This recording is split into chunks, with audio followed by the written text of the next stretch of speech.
Alright, hello. Bjorto, hello first. GG. I was wondering why the audio stuttered, and I realized it's because Oliver donked up the camera, and when the cameras get donked up, it messes with a few things, because, like, my computer's like, whoa, what has happened? I should fix that really quick.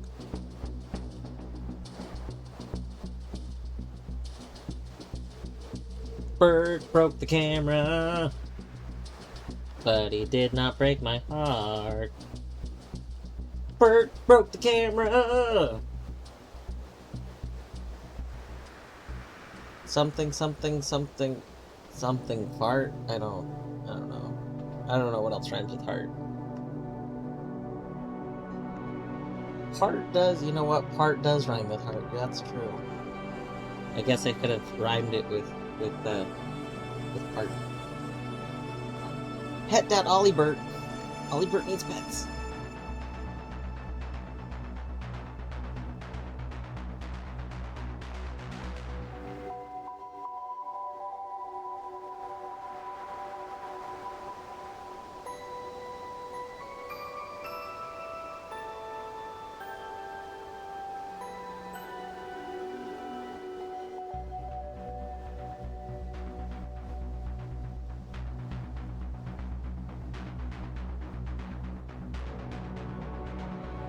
Yeah, we got some bird pets.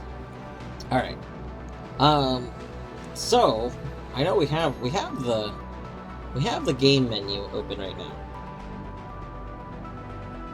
This is kind of silly because we're actually not playing the game. I wasn't going to launch the game at all today, but then I realized,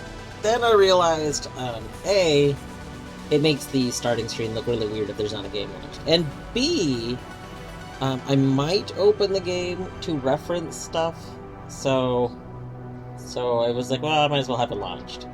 Now I'm actually, let's go over here. So as you can see, we have our Noits. Our Noits, as we're calling them for some reason. Basically,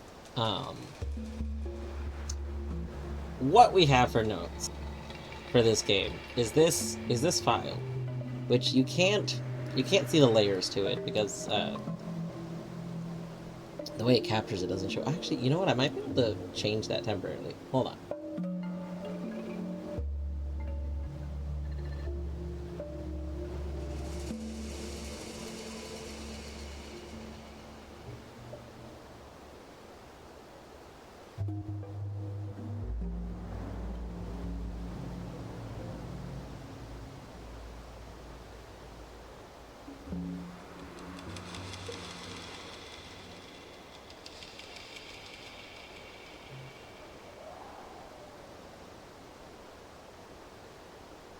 What the hell? Oh. When I found it's a different thing. One more moment.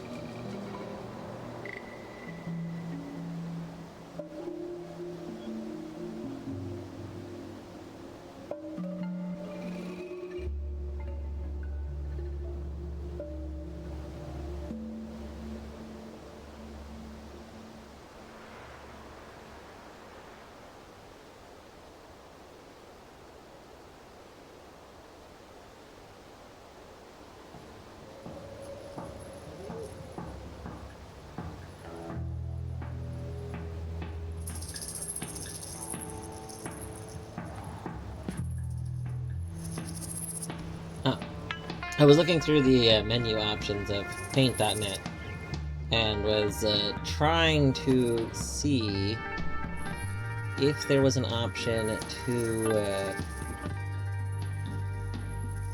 like, a lot of times when programs have the option to have, like, the extra, like, the tools and stuff as their own windows, they usually have an option to disable that so that they're, like, linked into the program. But I don't actually see an option for this.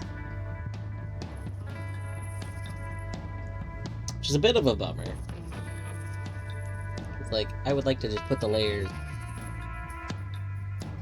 I would like to actually put the other window there, but I guess I can't do that. Oh well. So I guess you won't be able to see it, but there's like 100 layers to this. What it is each note that we found is on a separate layer. So like that's a note. We've translated that. It's there. Same with that other one at the bottom of the screen. That one. Like again, everything we find, we screenshot or make some sort of note or something, and it goes into this document, and it is a separate layer to this image. This is really helpful for me. For my own personal notes, it's helpful because it's one spot. I can go reference things. It's kind of convenient. It has some issues. So one of the issues it has is that, if a game gets big enough and there's enough notes I want to take, this file gets kind of chunky. What is that other game? The game with So Stylish. Why can I not remember the name of it? My brain is thinking Taiji, but that is not the right game. That is a completely different game. I think it starts with a T still, though. The game that one day I will go back to. Oh yes, La Mulana. That doesn't start with a T at all. I don't know why I thought it started with a T. It is La Mulana, though. Thank you. Thank you, Bjorto. GG memory. So that game, the notes for that game that I have are already like a file that's too big. I had to split it up at one point into 2 different files. And I'll probably have to go back and split it up further. But basically, the notes for that game is just a file that takes so much to render that it's really hard to stream and like go back and forth between it and the game and stuff. We are kind of lucky in that Noita uses very little GPU, and it uses almost entirely CPU, which actually means that the image program is running like separately from Noita, so it hasn't really been an issue with Noita.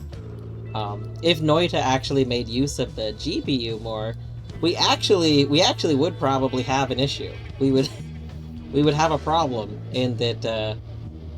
This file is big. I think this file is just as big as the one for La Mulana. But yeah, we don't actually run into that issue, luckily. I do run into the issue when I have both the map. You can see at the top of the screen, I do have the map file open. If I switch between these kind of quickly, then it starts keeping both in memory, and that does lead to some issues because both of them are pretty large files. The map is actually getting large enough, even though it's pretty simple, it's getting large enough that it's takes a little minute to load while I'm streaming. Also, Bjorto, I skipped over it, but yes, Big Pencil. If you've not been around when I'm doing note-taking, we do have Big Pencil. I love Big Pencil. It's, I don't think it's as big, relatively speaking. I'm not sure. Well, I guess it's bigger than the one in the emote, but it's not as, wide. I think the emote one might be wider, but this one is, longer. But it's okay. I love this one. Anyway. So, what we want to do is we want to convert this from an image file to a different format. It's also a little difficult to go reference things. Like, if I want to go reference all the books I found, I have to go turn on all the layers and move it around and stuff. So it's like, it's fine for quick little things. It's getting to be a problem for bigger notes. I mean, Beardo, I think it was you who was literally talking about, wanting to make conspiracy board-like notes for something. Honestly, that would probably be... using a program like that would probably be a good idea for this, too. But I already had a different idea in mind. Yes, literally started yesterday. Oh my gosh. I know that you're probably doing it for, D&D or something. But I mean, if you ever want to share, screenshots of that... maybe you don't. But that sounds I want to see. I love seeing. I don't know. I love seeing people's like their own note stuff for things. I mean, that's why I stream my own notes, because that's what I stream what I like to see, because I feel like that's what makes sense to me, at least. Anyway, um, so I was looking through a few different options on ways to like do my notes. The exclamation point Noita command technically links to some notes, but really it was going to just link to the map and my like liquid note, like notes on liquid interactions. But then I was like, oh well, it'd be nice if I could share more of my notes. So then I attempted to start adding regular notes to the Google Sheet, and while doing that, I realized that's just a terrible idea. Like, the things that I need to take notes on, I can't really put into a spreadsheet in a way that makes any sense whatsoever. So, we're not going to be continuing with that. That's just so silly.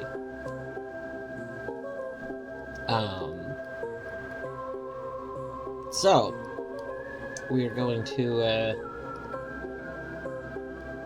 Sorry, I have this open and I'm just like looking at the music thing and I'm getting distracted by it a little bit. Like, what could this possibly mean? Are these supposed to be like whole notes? Isn't a circle like a whole note? Maybe that's the whole issue?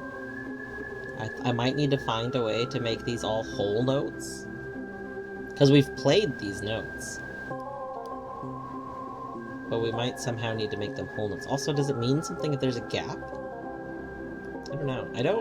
I don't read sheet music enough to know if a gap would mean anything. Okay, anyway.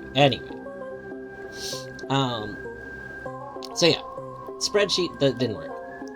There's a lot of different note-ish programs and suites that exist. There's even ones like dedicated to people playing games, I'm pretty sure. I know that Daniel Matt uses something that I don't remember the name of that like Colette was interested in, and it's supposed to be a whole thing for like taking notes. I think for games specifically.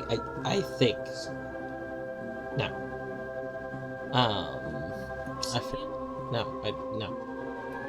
I don't remember what it's called. I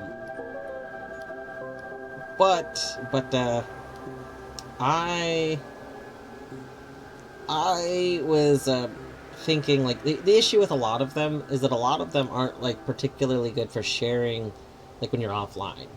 Like, they'd be good for sharing while I'm streaming like now, but that's not what I want. What I want is somebody to be able to look through my notes. Like I want somebody else to be able to go, oh hey, I wonder if they've kind of noted this yet or seen this or something. Like I want somebody else to be able to look through my notes the same way I look through them. Kind of like in Outer Wilds streams where people are commonly using the ship log thing. So it's like, if you want to check if somebody has seen a thing, I want you to be able to do that, right? Because I think that'd be pretty cool. And then, I don't know, it's just something I think I would like to do. So I want others to be able to do it. So, with all of that being said, let's go over here. I think this should cause it to flip, yeah. So, this is Notion. I am only vaguely aware of Notion. Notion is like a web app suite, I guess, for note-taking. My only familiarity, I thought it was a blog thing for a long time. The person that maintains the like fan-made, you could say, I guess, guide for HKMP, the Hollow Knight mod.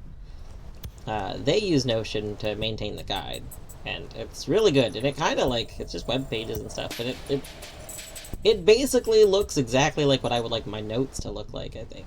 So, when I learned that you can use it to just like it's not just a blogging resource, you could just have pages and text, and then you can apparently add the images, and then you can publish everything as web pages for people to see. I was like, well, that's exactly what I want. So yeah, I started this and figured we can use this to put all the notes. Apparently, you can also add spreadsheets to it. I don't know how smart the spreadsheets are. I don't know what the limitations of this are, basically, is what it comes down to.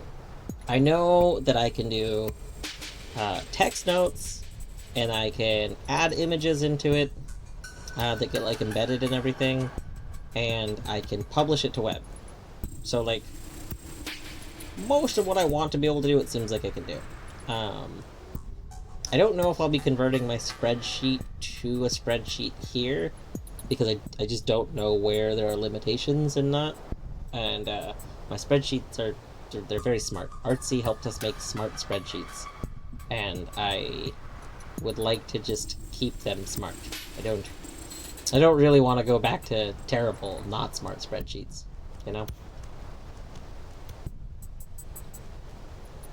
Had the D&D lore reveal that some characters are getting reincarnated. So now we are searching our entire campaign notes for people who could actually be the same person. Oh my god. That's pretty cool. Like you knew that one person, or you're pretty sure one person could have died at some point in time. So then if another person could potentially be them, are they getting reincarnated like being born again, so the ages have to make sense? Or are they getting reincarnated like they could be an adult already? Boom, instant adult. Or maybe you don't know yet.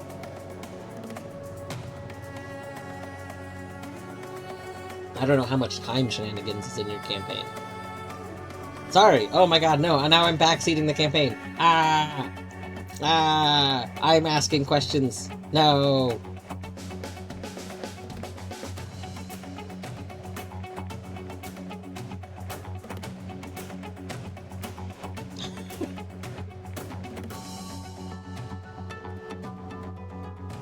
Alright, gosh.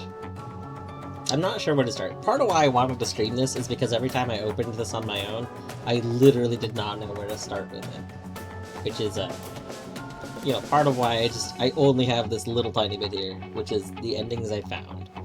Because I kind of think that that's a good starting point for stuff. Again, if I'm sharing this, I assume somebody who wants to see my notes wants to know stuff like this. Like, oh, what have they found? So, like, these are really important things that I found. I'm also not sure, like, how much I should split things up. Like, I think maybe books? There's so many books in the world, so I think maybe I should just have a page on books that I found, and then I can link the page from the main page. So, I guess we'll do that. We'll start a books page. Start with that.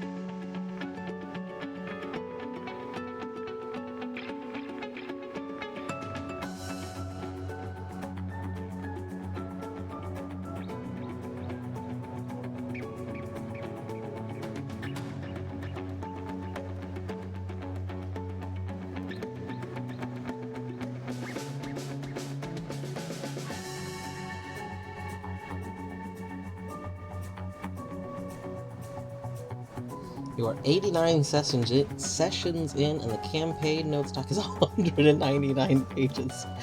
Holy heck, that's so cool. We used to do weekly, like, I know I mentioned this before, we used to do some weekly, not D&D exactly, but other, tangentially related games, and, gosh, we played one campaign over, like, a year, I think. I don't think it was much longer than a year, and it kind of wrapped up in that time. And then we had, like, a sequel campaign, and that also, I feel like, went over the course of about a year. And, there was some plans to do another sequel campaign. There's stuff, there's been, like, time jumps. So, like, the first campaign happened at one point in time, and the next campaign happened about 100 years later. And then there was a plan for another one to happen, I think it was like another 100 years later. But, We never got out of the character... Like, nobody wanted to meet up, I feel like, to do character creation for the third campaign. So it was like, oh, do the character creation on your own. But the problem is a lot of us don't want to do character creation on our own. So, I don't know. It was like it seemed like it was kind of divided. Like, people, like, wanted to not... Like, they wanted time to do character creation, but also no one wanted to get together to do the character creation. So, it just never took off. Yeah, we did the Wild West one. Yeah, we started with the first campaign was done through what is it called? I keep wanting to say West of Loathing, but that's not. That's Cade. What the Deadlands? Deadlands. The first campaign was almost entirely through Deadlands. Late into the campaign is when we started looking into using a slightly different system, because we really liked Deadlands overall, but there was just some stuff that was less of how we wanted, like what we were looking for out of it. So then late into it is where we started playing around with a couple of other systems, and then we ended up testing out how like Genesis. And we really liked how Genesis works, because Genesis is very much more about the story, like, telling, like, you get all of the fun of dice rolling stuff, but it is very much more, like, the story-based, and less, calculating a lot of stuff. Like, you're keeping track of stuff, but just, it's not as intense on the keeping track of things. Which is kind of what we wanted. I mean, we're all getting together, like, you know, after like, work week and stuff. The biggest issue with Genesis, to date, it's, like, we ended up doing our second campaign, like, entirely using Genesis' system with like, the underlying things from Deadlands, but then, like, the way Genesis handles doing stuff. So it's kind of jury-rigged a little bit. But the only issue is that Genesis' system uses its own dice. That's like their whole... It's like the way that they basically make money. Like they sell their dice, and they have patented their dice, so like nobody else can sell Genesis dice. And that is like... It's like, people like dice, right? You like the click-clack rocks. So, a lot of people like having all of the fun different dice for getting together. Technically, you could, I mean, there's still, like if you have a D20, and they just put their own symbols on a D20, you could technically translate those symbols to numbers, right? You could make, like, a little chart and say, like, alright, this number corresponds to this symbol, and then you could use any dice you wanted. It's not that big of a deal. But for simplicity's sake, we did just buy some Genesis dice, and one of our friends was actually testing out making some Genesis dice, because she was trying to see if she could get into dice making, which was pretty fun. So she made her own, like, casts of Genesis dice. There ended up being, like, a little bit of issues with them, and then she just got too busy with work and wasn't able to keep trying to make them. But that's okay. We need a club low TTRPG with relatable dice. Relabelable dice. That would be pretty good. I mean, again, you could do that. Like, you could use regular dice, and you could have you could say, write things down with, like, pencil so that you can erase, or, like, even cross out so you can have a history of what your dice were. It all gets down to how much you would care about using, like, a lookup table, right? Like a little set of notes next to you that you have to reference what means what. The more that bothers you, the less fun you're gonna have. But if that doesn't really bother you, then I think it's fine. It would mildly, I think, bother me at first getting used to referencing it, but I think I would get used to it pretty quick. It's like when we translate stuff in games. Like, I have my translation notes that I have to go reference, and at first it's very slow, but after a little bit, you start getting really used to referencing it over and over again. I don't know why, but I would for some reason not like a table. I would like stickers, or you would like to actually like change the dice. You know what? That would be good. Bjordo, you might have like $1 million idea right now. Was it magic that I'd read doable? So, think about this. What if you made some like plastic dice, like out of epoxy or something, but you make some plastic dice that are large, like maybe golf ball sized at least. So like they're fairly decent sized. And then on those dice, it's all just flat surfaces.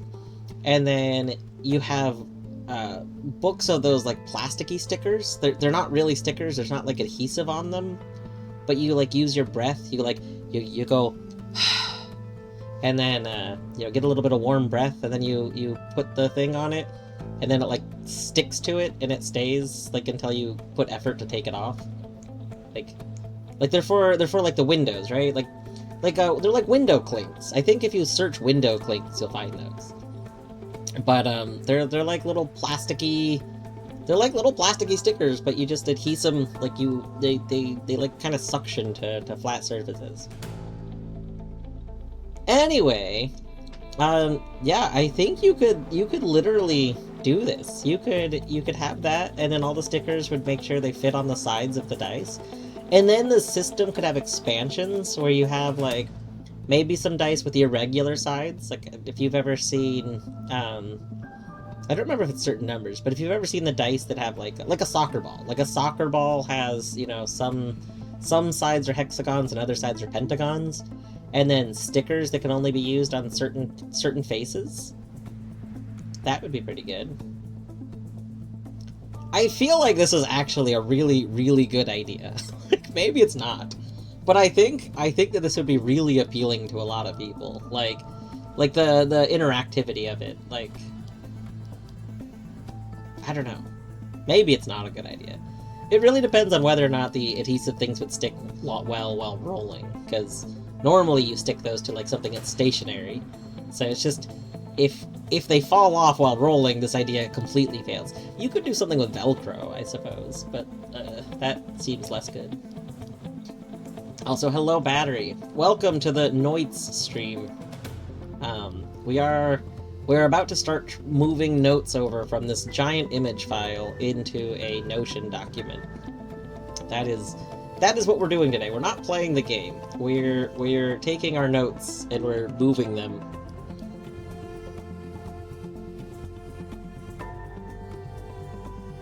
Your work uses Notion.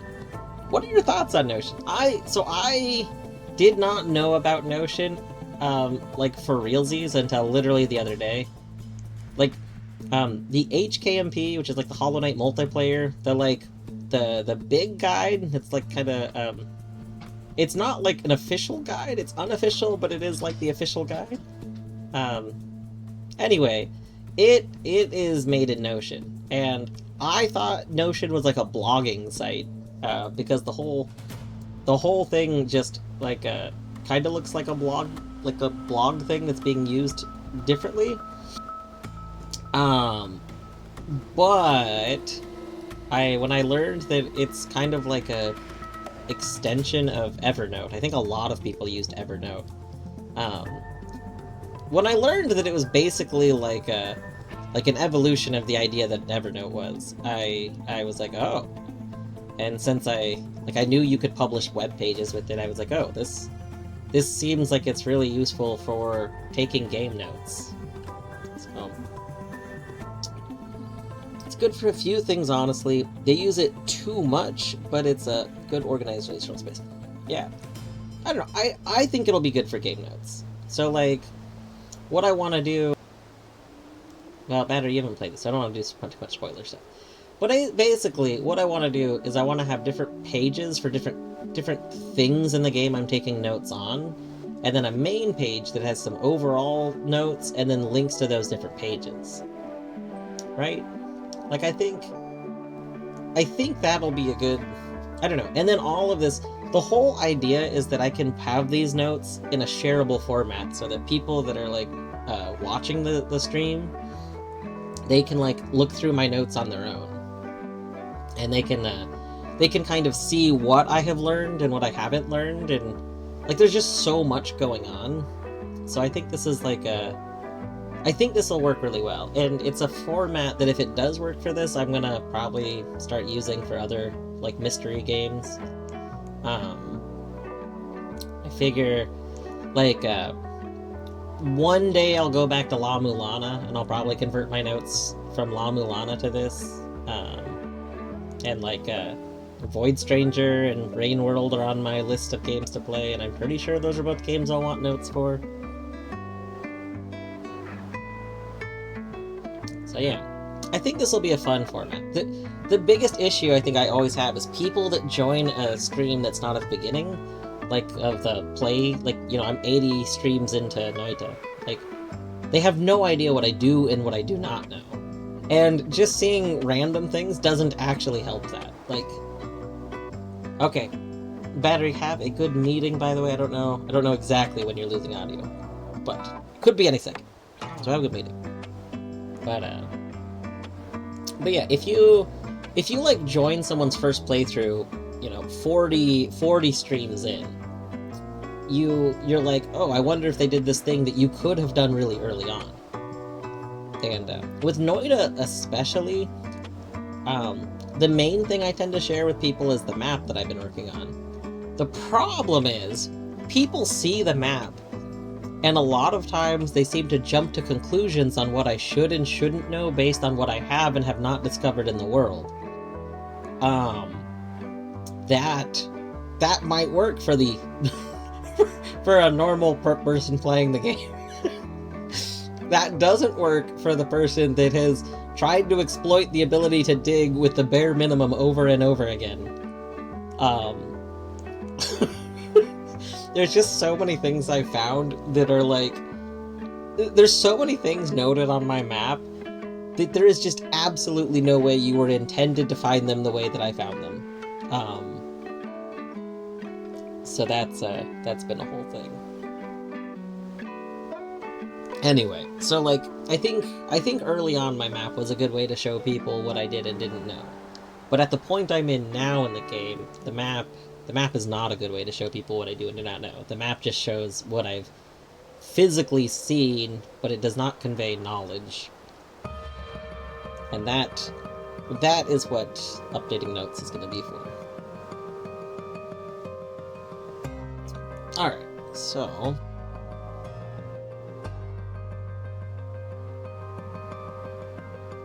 I think let's go ahead and start with Emerald tablets. Emerald tablets are like the main tablets in the game. There's who knows how many of them.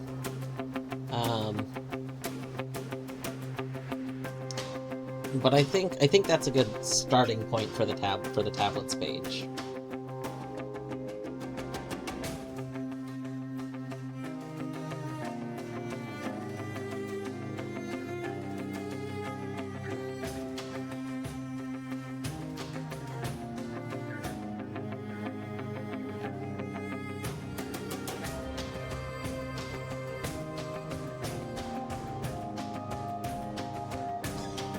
I mean, Bjorto they are. That is... You know, they're... The nice thing about Noita is things in the game are multi-purpose. Tablets, multi-purpose. It's a good thing things weren't written on scrolls. If they were written on scrolls, they would not be multi-purpose. But alas, they were written on stone tablets. Good for us. Bad for, all of the monsters.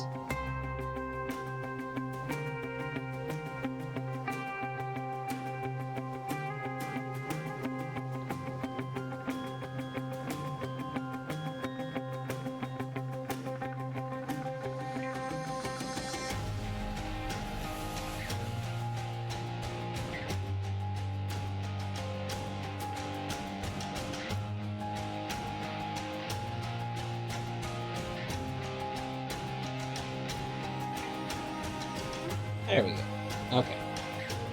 Sorry, it's taking me a moment to like I gotta learn how the workflow to this works, so I'm not quite sure yet. Also, I don't think this will be an issue, but technically my capture for this window does cut off. This is where you see the cursor right now is not actually the end of it. It's cut off to line up with my spreadsheet, which is what I normally use this capture for. But I think that the space that's over here is not actually used in this program either, so I think it's fine. If it ends up being a problem, I might deal with it. We're not sure yet. We'll see.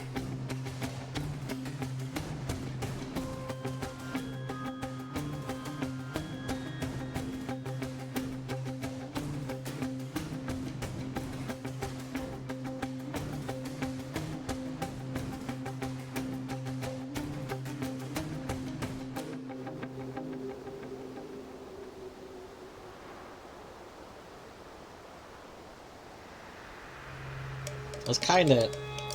They somewhat annoyingly have this whole AI thing built in, as it keeps mentioning here. I was kind of hoping, though, that at least the AI would be somewhat smart enough to be like, oh, you've done 1 and 2, let's make a list.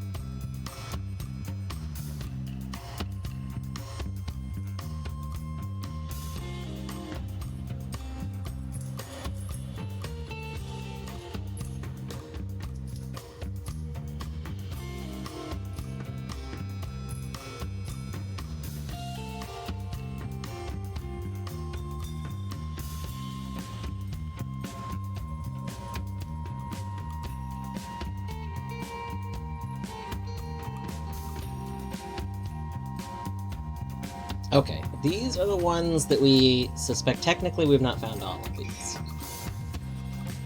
But...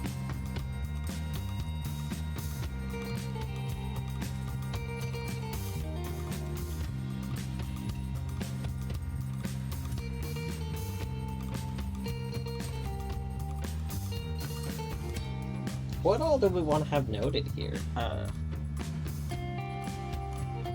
Oh, I wonder if I can put an image here. Let's test this really quick. 1 second.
Yo! Oh, that's so nice. Oh my god, I love this. Okay. It's big. But... so it goes. Can I set this to be like a drop-down?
Oh, oh, that's looking so good. Oh, I love this. I love this so much.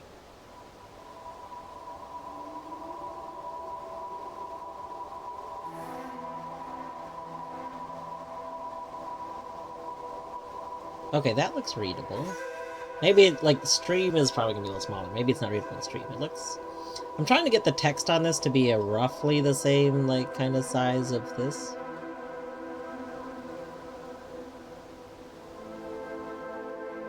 Okay, those look the same. Are the tablets lore or secret instructions? I'm gonna say a little column A, a little column B. The tablets are all writing. Different tablets seem to talk about different things. And then you have a whole thing on like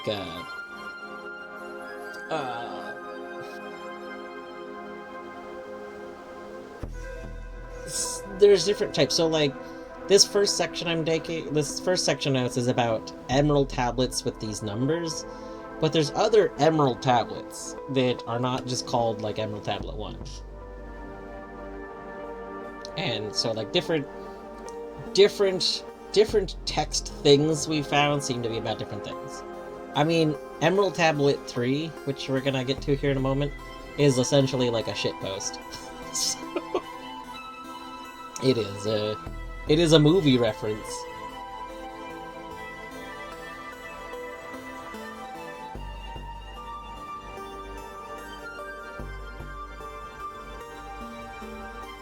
Okay, do we have Emerald Tablet 1 noted on the map?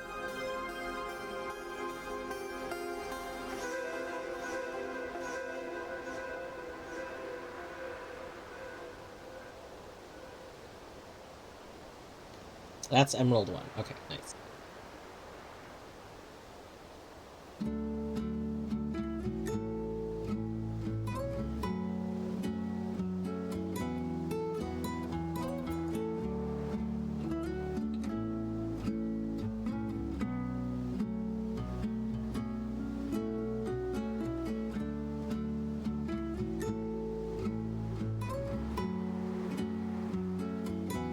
What is the text on that side? Hold on, 1 second. I want the actual text.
Alright, so now here's a question.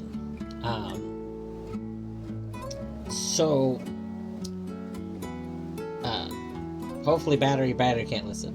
Battery, if you can hear, close your ears and forget everything by the time you get back to Noita, which I know is going to be a while, because like I'm pretty sure you need a better computer. Was the issue. You need a computer with a stronger CPU.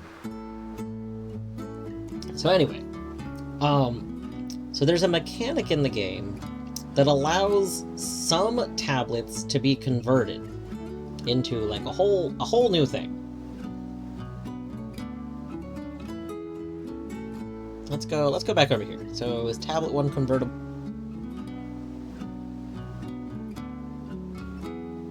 Let's check my notes. 1 no, but 2 is. Okay.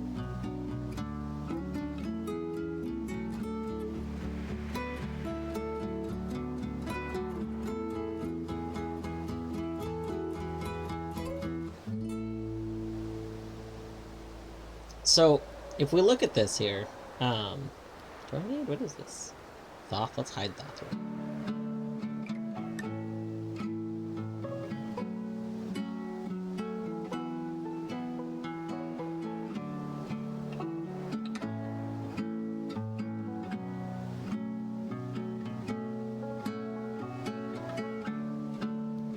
So, we have Emerald Tablet Volume 2, right? Nice Emerald Tablet. There's a mechanic in the game that lets us convert specific tablets into a separate form.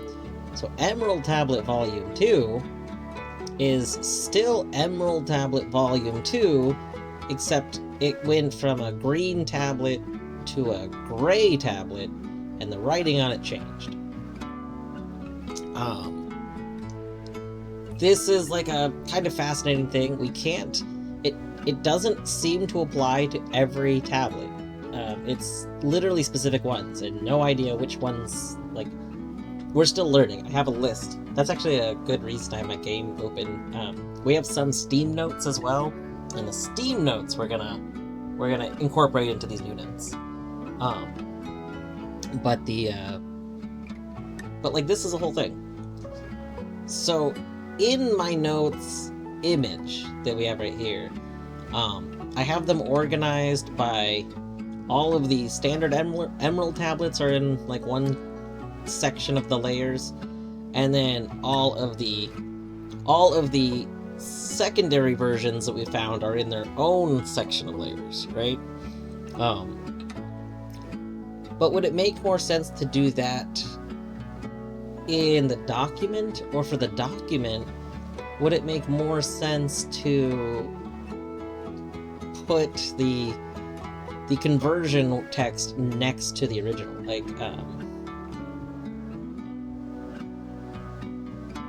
Like, should I note here can be converted and put the other text? So far, all of the conversion text is like a single line, so I can probably just type those out. I don't probably need the screenshots. I like the screenshots for this. Yeah, I feel like conversion next to as well. It makes sense to have it separated when it's layers in an image. I don't think it makes sense to have it separated here because it's like A equals B. There's no reason to put all the B's way down here. Hello, TGK. I hope you are doing well today. I have not gotten water for the day. I did just get some water. We ordered some groceries because we decided we were not feeling going out today. It's kind of gross outside, and we're just not about that. So our groceries were actually dropped off a little bit ago. And I have more, hopefully, strawberry waters, but there is a chance that it's not strawberry waters. It is strawberry waters? Nice. They were out one time, so yes. Anyway, hope you're doing well today, TGK.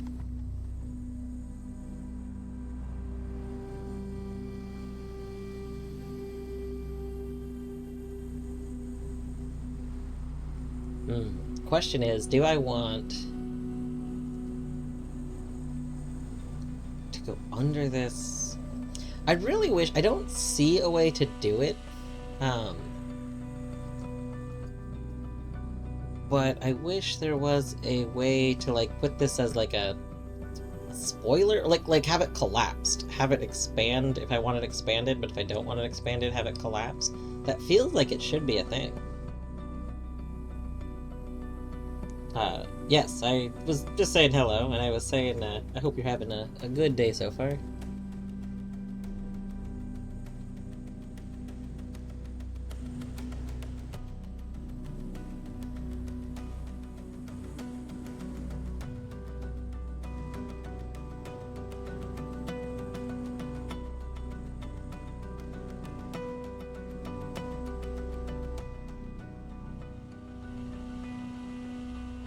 I'm having a good day so far.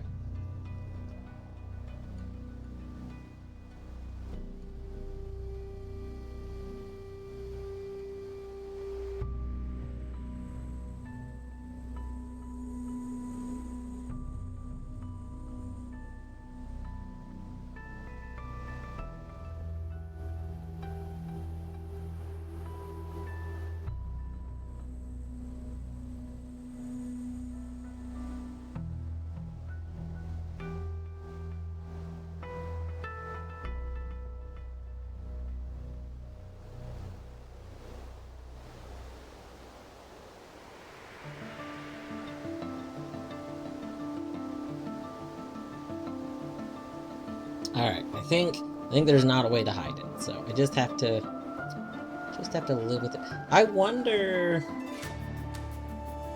Let me go check the HKMP guide. I wonder if I can make these really small, and then I can just expand, like they can be expanded. Let me go check that really quick.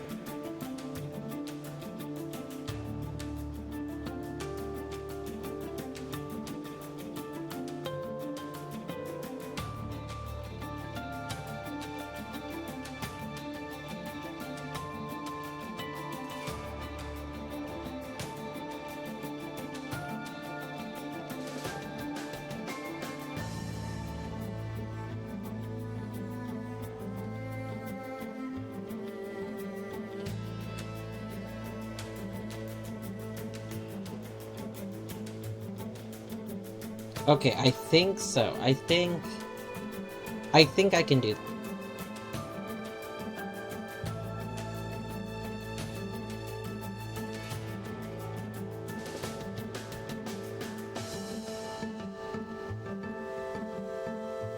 So this looks very comical.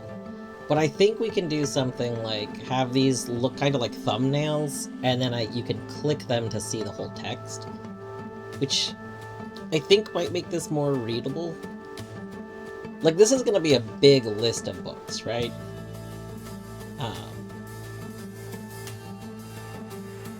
Like, heck, even Emerald Tablets I could sort to whether or not they're part of this original series, but yeah, I think maybe having them as these like little thumbnails, and then you click to make them big if you want to read what's on that one specifically is probably a good idea.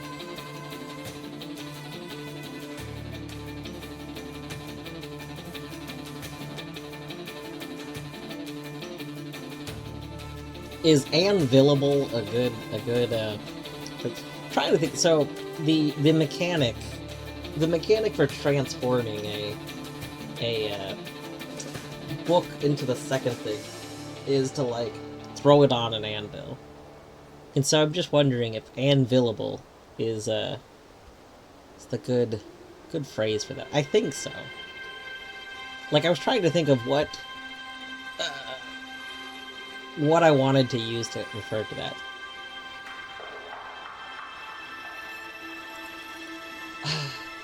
Anvilable. I guess my problem is, like, I like the idea of Anvilable, but then that becomes a yes or no, and then if yes, do this. And really I want the phrasing to be something like alternate text, or like transformed text, and then we just put NA for ones that don't have transformed text. Because that reads a little better, I think.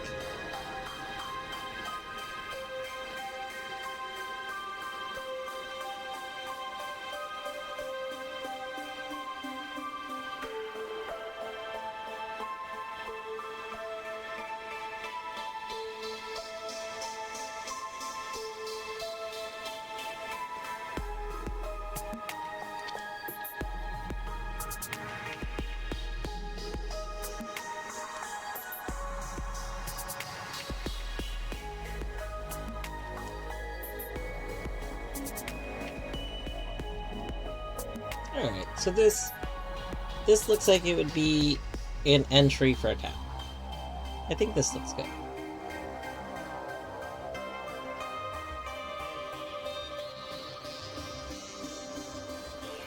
I'm a little bummed I can't collapse the images. Like, part of me wishes I could maybe put the image like over to the side over here. I don't know. I don't think that's an option either, though. I do think in the HKMP guide, the images are always like on their own line. I think that's just part of how Notion works, it seems like. Because it seems to do everything in a block, right? So, We have one block right here that contains an image block in it.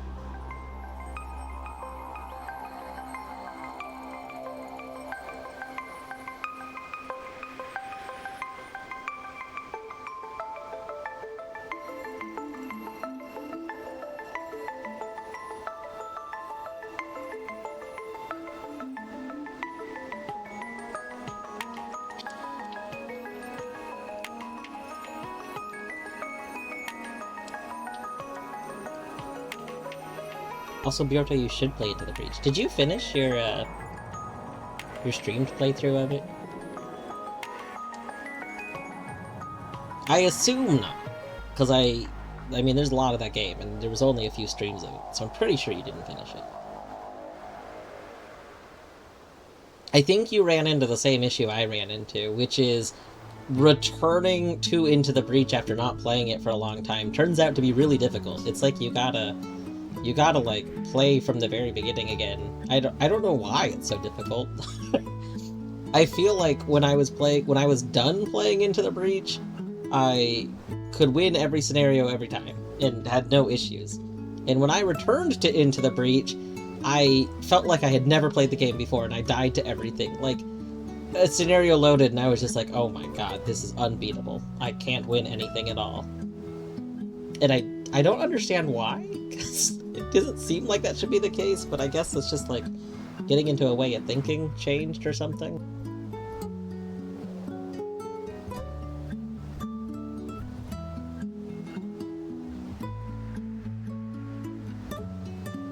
I mean, same. But I think that's part of what I'm saying. Like, I don't think it used to take me that long to do turns, but when I went back to it, the only way I was getting through anything in a way that was, like, good, was spending forever thinking about it. Like, I think that I guess I forgot so much because I wasn't in the groove of it, that it started taking me a really long time to, like, assess everything. Yeah, with the practice you see the answer quicker, exactly.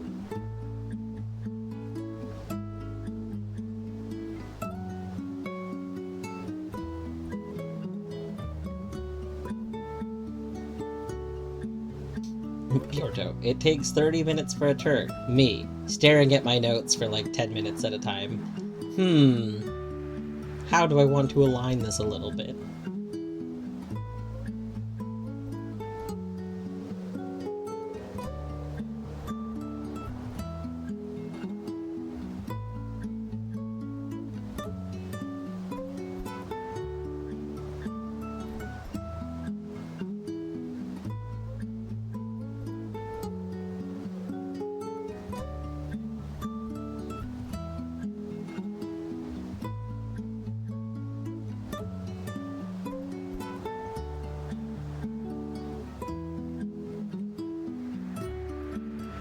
Get burned out on. Yeah.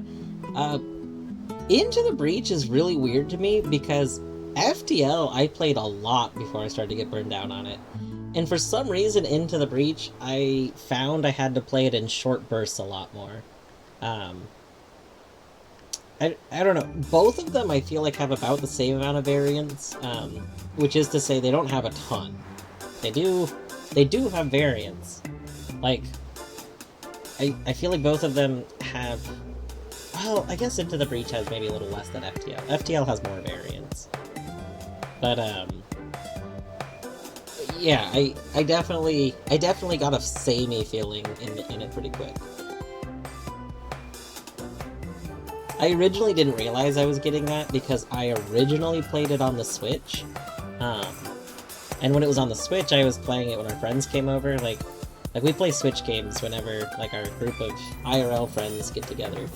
And so we would play it for like an hour and kind of take turns playing it and stuff. It was pretty fun.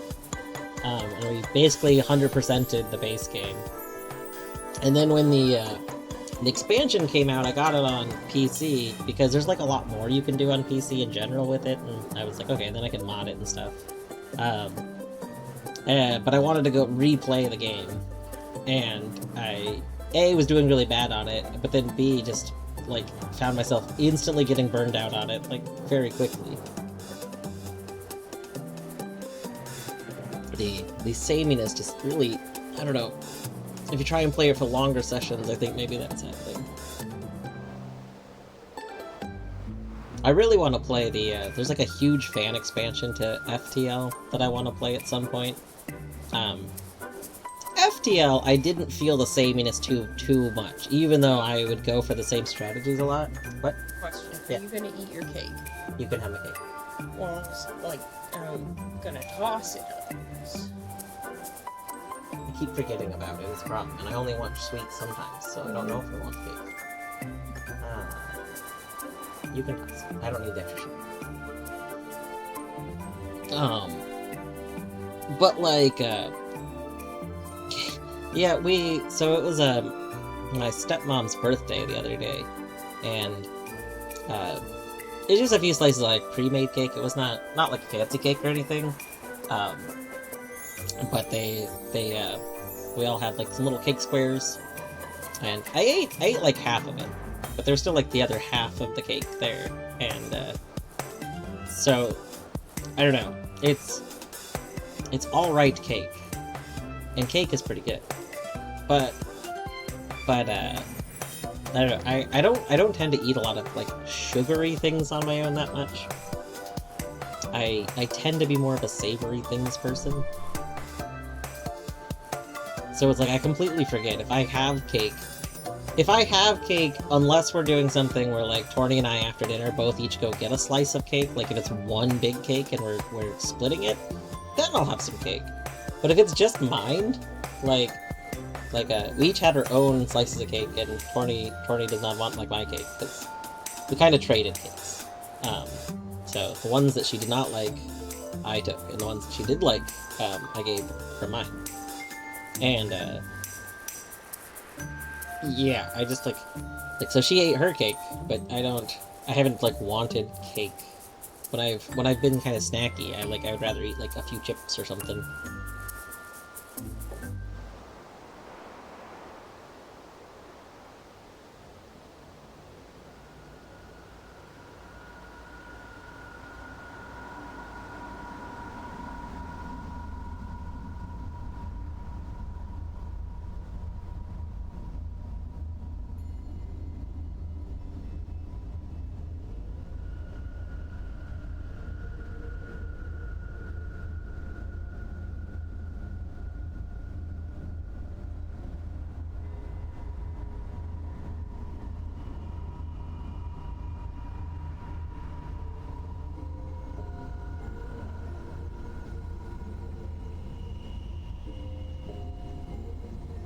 Alright, I think what I'm gonna do is, I think I'm just gonna, like, go fill out the location of each thing, like, kind of go bit by bit here.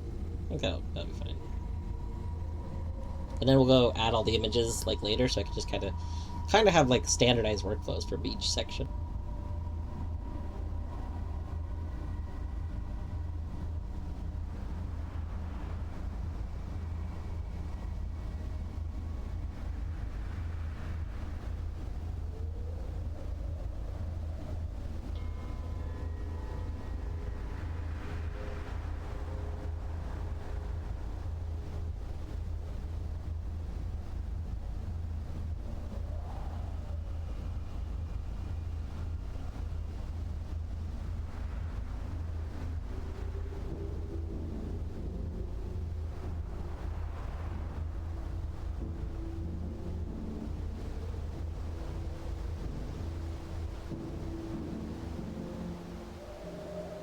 Actually, the image might be good to get when I'm checking for this, because I kind of have to go do this anyway.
Actually, do I have 3? Uh,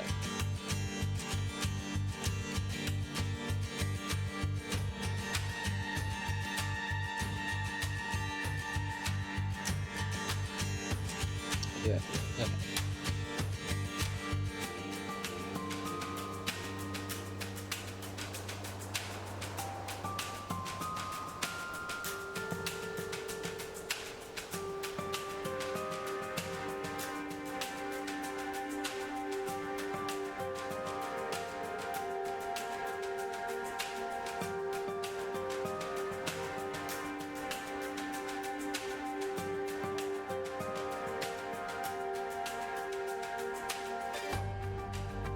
Well, 3 is not the meme. I said 3 was the meme earlier. 3 is not the meme.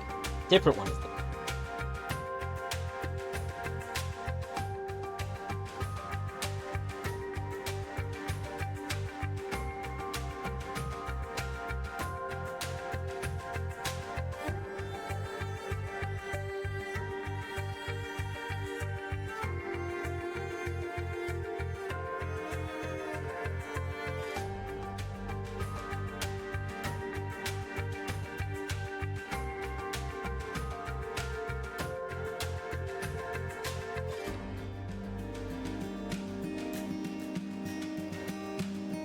Oh, a mistake on my map. I don't have it noted here as a thing.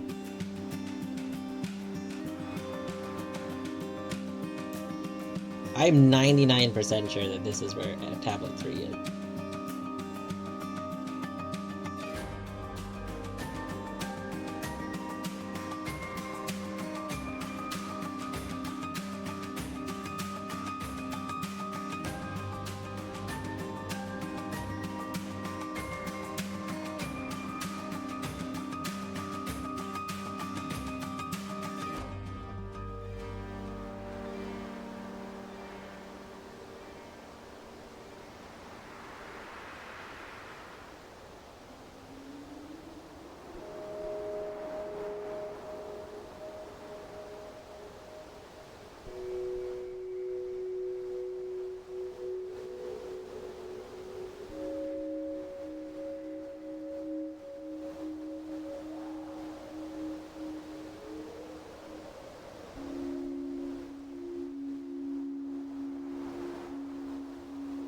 We could also make our lava tile today.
So,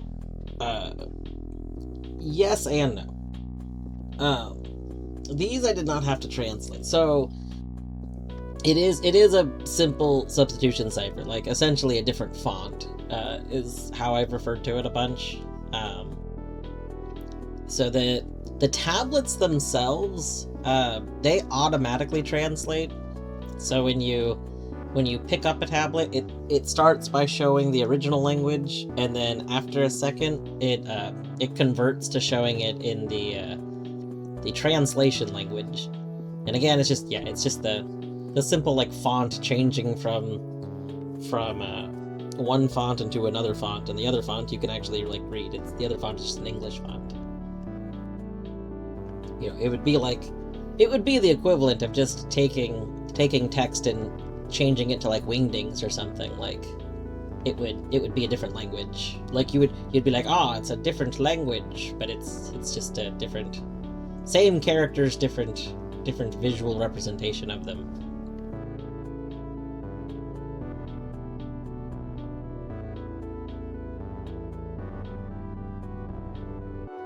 Which is why we can have this. That's something that's gonna have to come up in our notes at some point, which I don't actually have like hard noted right now. But there's different types of characters. So the tablets are how we've like compiled this. These, like, what we do is we took letters, like, because of this, you know, we're able to get this language, right? Capital E is up here, so we see a capital E there. Lowercase e is right here, so we see lowercase e here. You notice there's like a slight difference. So, you know, we have our E and our E. The game does this really interesting thing, though, where certain characters have different representations depending on where they are written. And this I've actually yet to fully understand.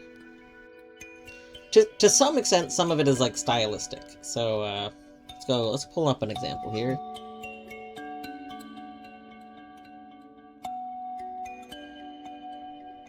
One moment.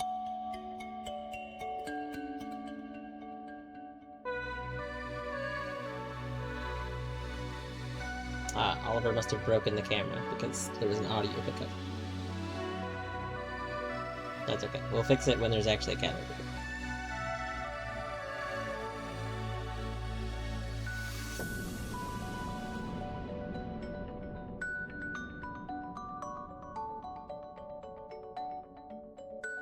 I've got to have a screenshot of this, right?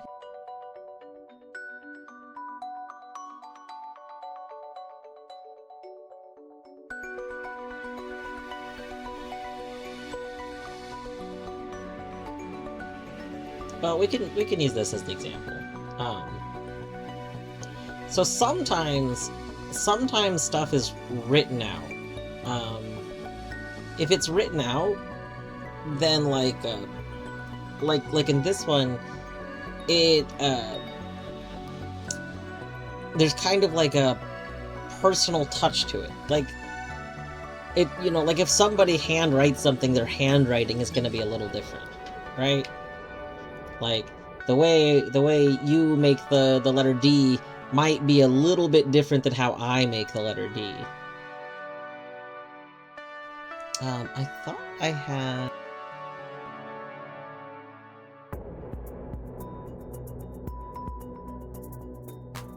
I don't know that.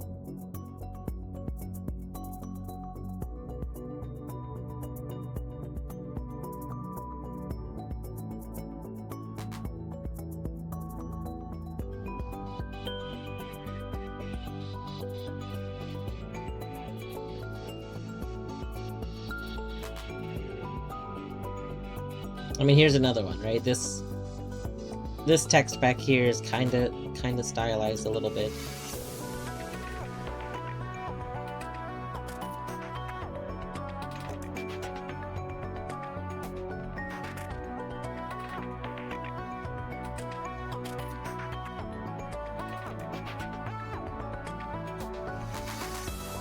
This is a hard to see example, but like right here, the font is slightly elongated, right? Like it's not. If we look at our font here, it's pretty standardized in how it's this follows a pretty standard width and height in the books. But here, it's longer than these and thinner. Like I mean, this one is like 3 pixels wide, but if we look at the letter U, where we have it recorded, well, I guess it's. I mean, here it's 4, well, way more than 4. Here it's only 3. But it's certainly longer. Meanwhile, over here, to be able to see this better, I had to like alter it a bit. But over here, we have like this font is sometimes written compile thoughts. Basically, the text from the tombs is almost always a rectangle. However, there's text writing on a lot of stuff that's written in this square format. So like, our letter E's right here are circles instead of diamonds, right? So, and there's like some other nuance to that. Like, right here there's a letter A, and it's really wide, but like the letter A's that we normally have noted are like not that wide, and the little prongy things don't quite line up the same way.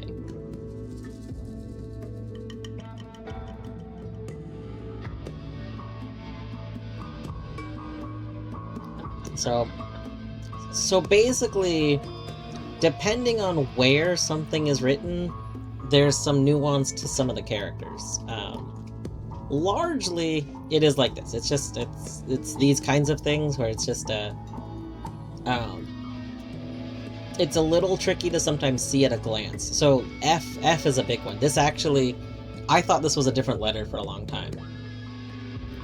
In the tombs, the letter F is portrayed like this, where it kind of looks like I don't know, if you're making a little like skateboarder with your hand or something. Like I don't know, a little claw.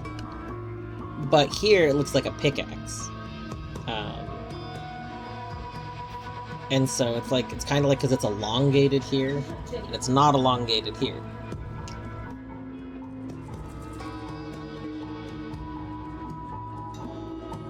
Also, yeah, we still don't know what Ruby-Doo means.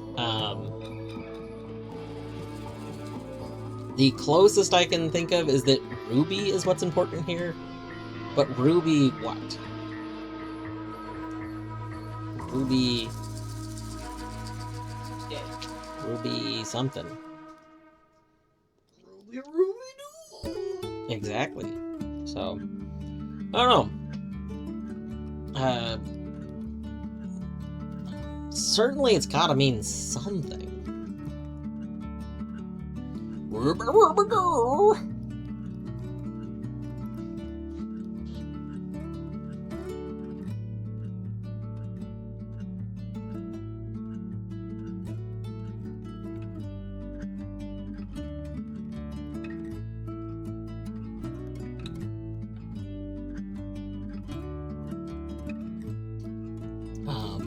God, I was trying to find... I could have sworn I had an example of this other thing.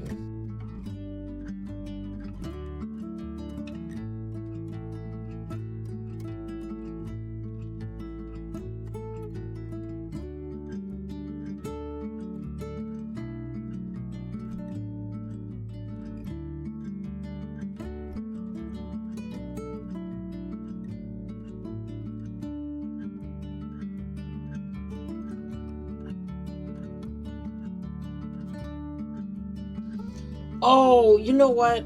Hold on. I think I did learn... This is why I need better notes. I'm pretty sure I did learn what Ruby-Doo means. I think it's a Latin word. I think I entirely forgot.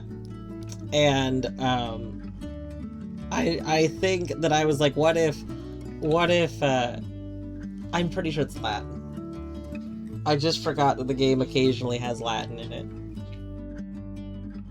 I don't remember what it means. I'm pretty sure that it's a Latin word, though. It might mean, like, start or begin or something.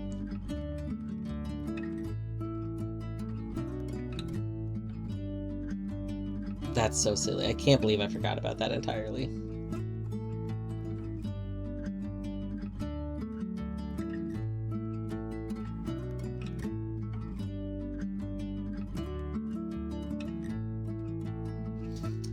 So this is something I wanted to bring up, though. This is an example of something that gets really weird. And that is... So I was talking about how things can be, you know, a little different. The text on one thing is different from another thing because of, like, usually handwriting, right? It's kind of like, oh, this was written here, so it's like a, you know, this person's handwriting.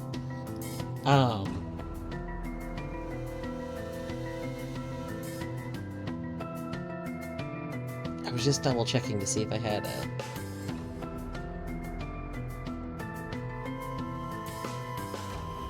I really didn't save it. That's so weird. It's in my screenshots, but, like... Anyway. There's this text that's hidden in the game. In a lot of... Like, we found it in a few spots so far. So there's this text that's hidden in the game, and it appears to be some entity that is talking to, like, us as the player. And this text is almost always in this really squared... I mean, it is always in this, like, squared version. It's also notably, like, a little condensed. You know, I talked about the F's looking different at one point, so, you know, we have the pickaxe version of the F as opposed to the F that's in the books. But it also occasionally straight up has different letters than the one we know. As an example, so this is like a mild difference. W can look two different ways. We've seen this in the books. W's can either look like a 4, or they can look like this kind of symbol. And in the books, this has mostly been to denote whether or not it's a capital. But in this text, it's like exclusively this version, which, you know, it's fine. That, like, kind of matches up as... It's basically, this is usually, like, all capital. That's whatever. What gets weird is punctuation. So, if we look at our translation on this line, we have this question, or this equals sign kind of thing. Well, this equals sign, it only makes sense to be a question mark. Like, if this isn't a question mark, it doesn't make any sense for anywhere that the symbol shows up. And similarly, like, we have this period right here. However, if we go look at our notes here, for a period I have noted 3 dots, which you could maybe say, you know, you squish it and it makes a little line. But for a question mark, I have an entirely different symbol. We have, like, this upside down L. This upside down L, in no way, shape, or form, seems like it could make an equal sign. Right? Like, that... How do you get that from that? This is just a completely different character. This writing uses a few completely different characters than the book writing. There doesn't seem to be any explanation of this so far. But I'm fairly confident. I'm like 99% confident that, like, this translation is right. I don't think it's a bug. So my working theory right now is that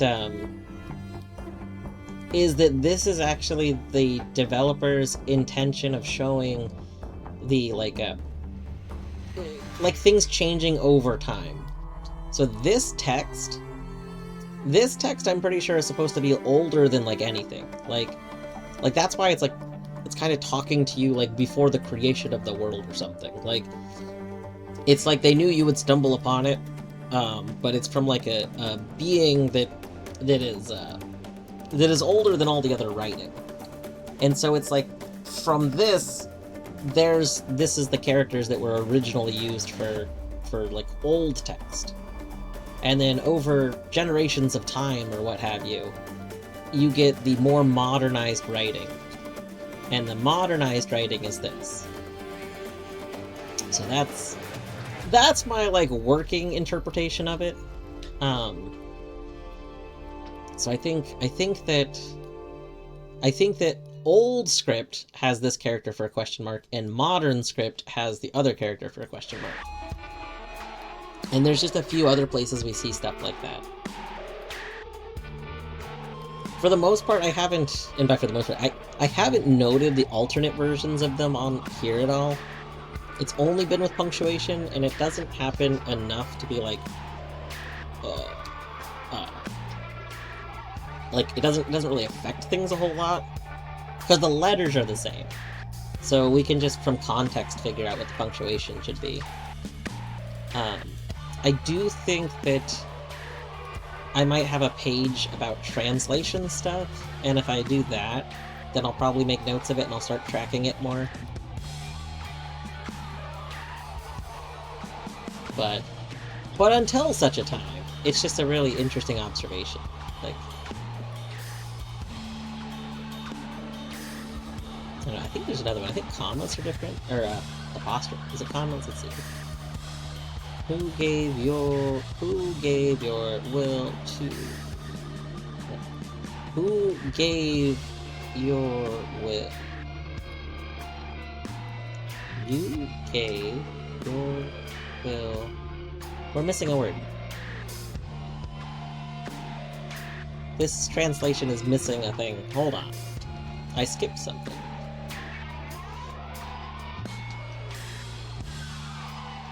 You gave your... This word is skipped, because this would be will, because that's a W-I-L-L. Free will, F-R-E-E. I skipped the word free right here.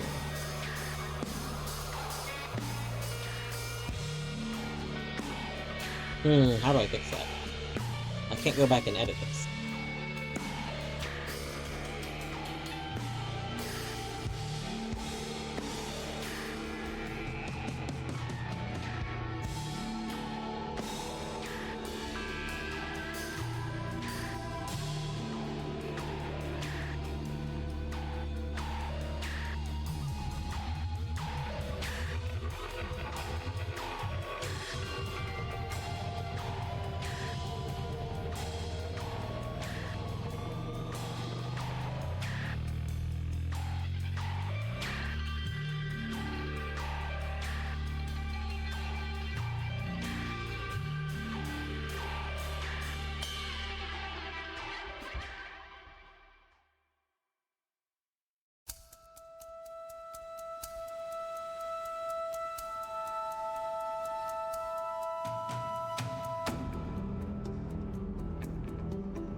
Okay, there, we have corrected the mistake that was there.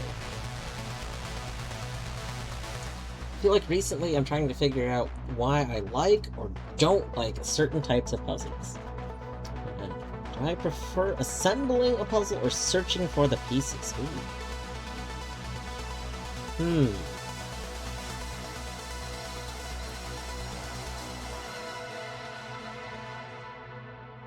I feel like that depends. So, like, are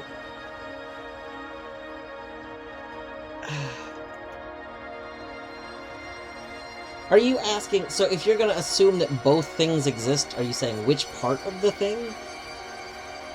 Like, okay, for the sake of this question and for, like, general stuff, we're gonna say, I guess there's gonna have to be some spoilers of other games for a little bit. Like, do you have any examples? Do you have any examples of what you're referring to? So I know one of the things I like. I think the Witness. There's gonna be some Witness related spoilers for a moment. Like in the Witness, I enjoy that you have to search for how to do the puzzles. Like the puzzles are all there, but you don't have the knowledge on how to do the puzzles, and I like that you have to search for them. And then I think that's fun. I like doing the puzzles as well, but I like that I need to find, like, I need to learn how to do the puzzles, and I like that that's something to find in the world. So to me, that's searching for the pieces, right? I don't know if assembling a puzzle, like, I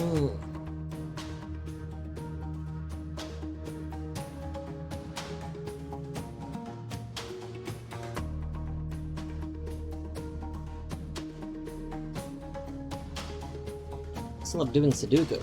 Sudoku. I always say that wrong when I first read it.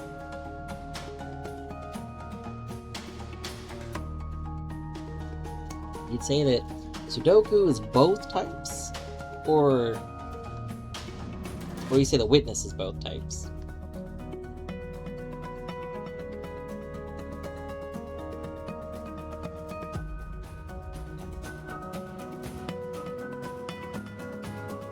If you're saying the Witness is both types, then what it is I think that I like them coming together.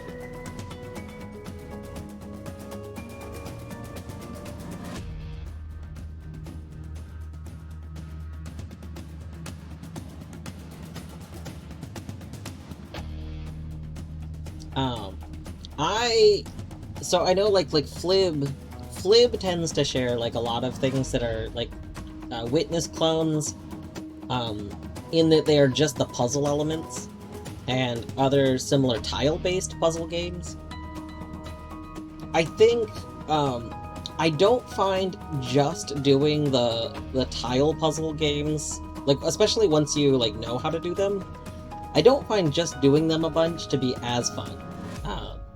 Like, I like Taiji a whole bunch, but Taiji, for the most part, you learn things pretty quick. I think Taiji has a good, actually, it has a good job of not having you do too many of them. Like, if the areas in Taiji were much bigger, I think I'd get burned out.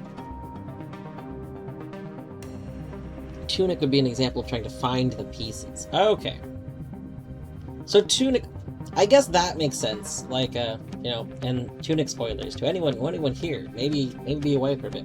But in Tunic, you very much are searching for like a lot of stuff. You don't even know what is and is not a puzzle. And so while you're wandering around the world in Tunic, you might be like, hey, that seems kind of out of place, or you might not be. You might just in your head chalk it up to like atmosphere. And then later something hints that you might need to know about something. So Tunic, I get that. I love that aspect about Tunic, though.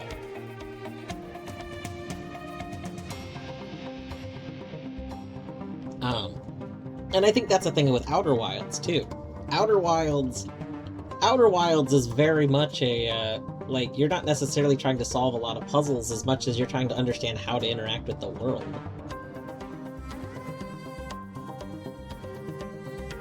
I don't know. I guess I really like the finding pieces of a puzzle. If that's how we're describing it, then I like that. I think Noita is a lot of that.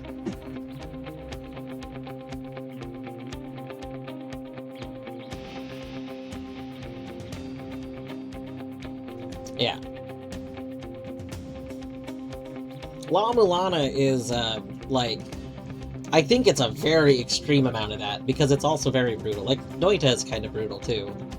But, yeah, I would almost say that I actually like it more when they're,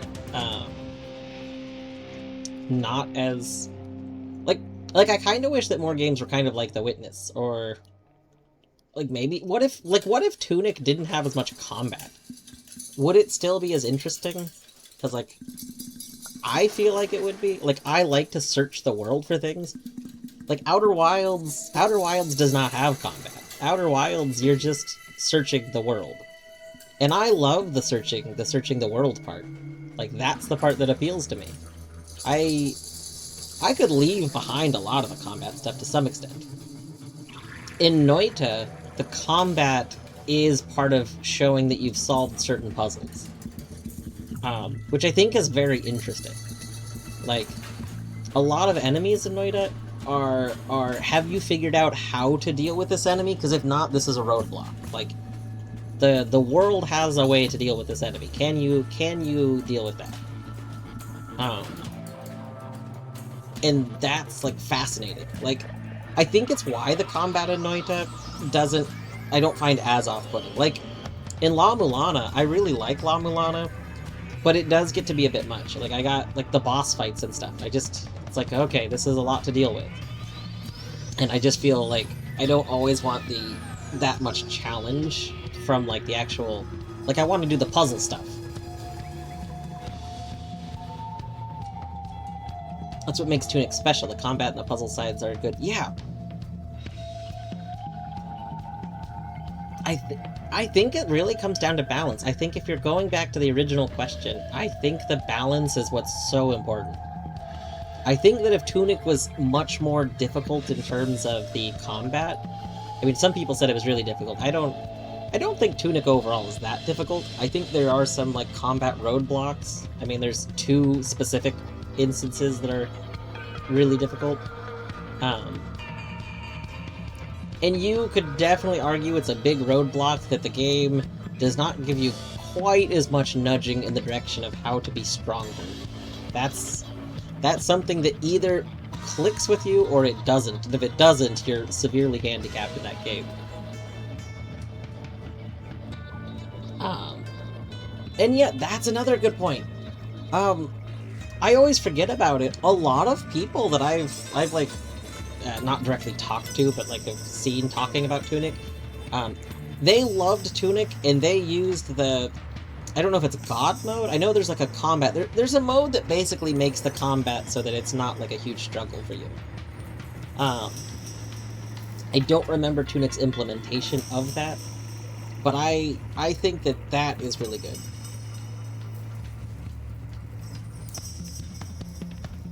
For Noita, it's not how I'm playing the game overall, but I have 100% that suggested that people that are tangentially interested in it maybe play, if the off-putting thing is the death penalty stuff, play the game with a mod. I know I've been told that there are mods that let you, like, respawn when you die instead of starting a new run. Assuming that is actually genuinely the case, I think that that's a really good way to play Noita. And I've mentioned the last few Noita gameplay streams that I'm probably going to get in the habit of making a backup of my save, and if we die to something really stupid, then I'm just going to revert from that backup. Because I'm at a point in Noita where, like, I don't necessarily want to put tons of time into just restarting to get where I just was. Like, it starts to get to be a padding feeling. Like, it's I don't know. It's a torn relationship. I think that if Noita had more accessibility options about that it would be pretty accessible to way more people. Yeah, fan of saves coming once you've kind of earned it. Yeah, I would say that's accurate. I think that if you're not at a point where you can get like a run going, then it's a very different game. Like I wouldn't the way that I'm enjoying the game, I don't think I would have enjoyed like save states, so to speak, getting into it, because then I wouldn't be seeing like differences in the world and I might not be taking new approaches. But I'm at a point where I can kind of get into a groove and do the same thing, and like it it the gap between my first long run and my second long run is drastically longer than the gap between my previous long run and my current run, which has become a long run. So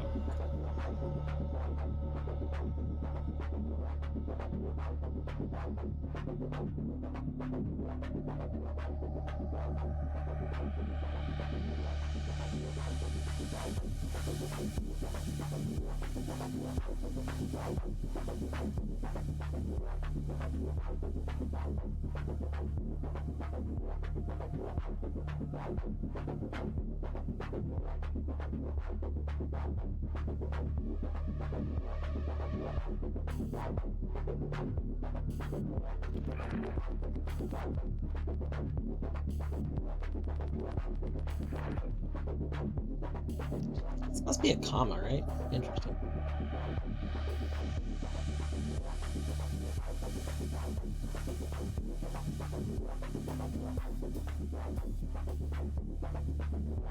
Yeah, I think that challenging puzzle games, like I know a lot of people that really like story, like a lot of games, instead of calling it like super easy mode or something, they've called things story mode. Has been a more recent like term I've seen thrown around. I think that games that have a huge puzzle element should absolutely, if you're going to have combat as a focus in them, there should absolutely be accessibility options or something to mitigate that quite a bit.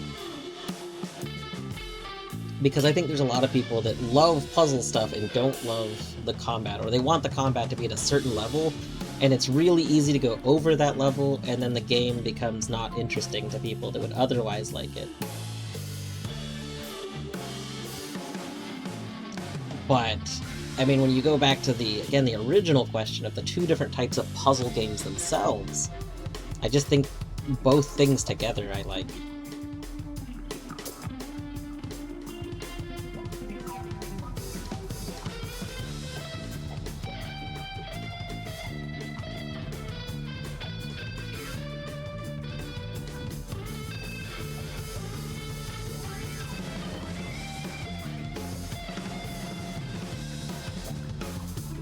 Both a search for what to do and a logic puzzle.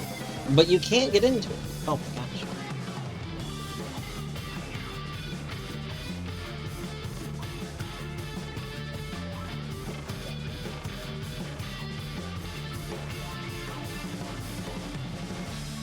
Is it like an online thing? Is it like a thing where you can... Because if so, you can post a link to it, unless it's like... I don't know. I don't know the specifics, but... Now I'm curious, like...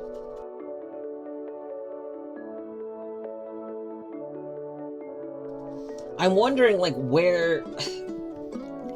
like, a big issue with puzzles also is just gonna be design to some extent. Bjordo, I wonder, have you ever played Talos Principle? It's like an ARG type thing. I have mixed feelings on certain ARG type things. Some of them are just too, some of them are like too convoluted, like... I guess I'm okay with things having, like, expecting me to have more, like, searching to something, but I want some direction in that, usually. there's a lot of argy type things that are just like, here's a random wall of text, and there's no direction whatsoever. And if there's no direction, then I don't really have interest in it. I will let somebody else, like, if you want to try throwing 100 different things at the wall and see what sticks, sure, go for it. But I want direction in it. I'm not going to enjoy it if I don't have something that's saying, hey, by the way, like, this giant wall of text, look at this rock. This rock might give you some idea on what you do with this wall of text. Like I want something. If there's nothing that's gonna help me along the way to dealing with this, I don't have interest in it. So that's my issue with ARG. Like, a lot of ARG type stuff is usually, the expectation is that hundreds and hundreds of people, or at least dozens of people, will work at it, and all of them might throw a different thing at the wall, and one of them will figure out which thing sticks, and that one is supposed to share it with the others. And, like, that's really cool. It's a really cool community engagement thing, but it's not fun for me, because, like, I like to work on the things on my own. Like, I don't know. I don't know, it sounds selfish, like, oh, I don't want to do a community thing, but, like, it's not, I don't know, I like to solve puzzles, and so I don't like to just try things fruitlessly. It's just not interesting. Like, I'm okay with watching the development. There's been a lot of games, like Isaac has had some ARG stuff and whatnot, and it's fun to be on the sidelines and watch the other people who do enjoy that work on it. But yeah, I don't tend to like just I don't like the directionlessness. That's actually okay. We're once again other game spoiler stuff. Some mild Subnautica spoilers. My biggest issue with Subnautica as a game is that it is way more directionless. Subnautica early game gives you some direction. You're basically told, like, hey, you should go look at these. And at first you're given some coordinates to go to and some like map icons, and then it's like, oh, we don't have the map icons anymore, but you know what, we have some pictures of the areas. So now if you've been exploring on your own, you might recognize some stuff that's in the pictures. And then eventually you lose some of that too, and it's like, okay, well, we think it's like north of here, so you know, you start exploring on your own a bit. My issue with Subnautica somewhat comes in that they really hope that you figured out that you kind of have to go in one specific kind of area in it, and then keep going in that area.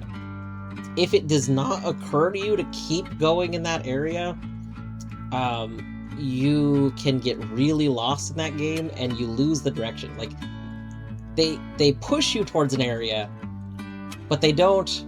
They kind of stop before you're like really deep in it. So Subnautica 1 kind of has this essentially linear path you're supposed to take, and if you do not figure out that it's a linear path, then you might think you're supposed to go elsewhere. And the second you start doing that, you can basically be lost in that game for an absurdly long time. Which I think is a slight flaw. Like, if you're gonna have a big open world, I really think that the rest of the open world needs to have either things to do or things that point you back to the direction to go. Outer Wilds has a big open world, and it's directionless, right? You're not told where to go. You're just told, I don't know, there's a universe to explore. So why doesn't Outer Wilds have this issue? Outer Wilds doesn't have this issue because anywhere you go in the world points you into the path it wants you to take.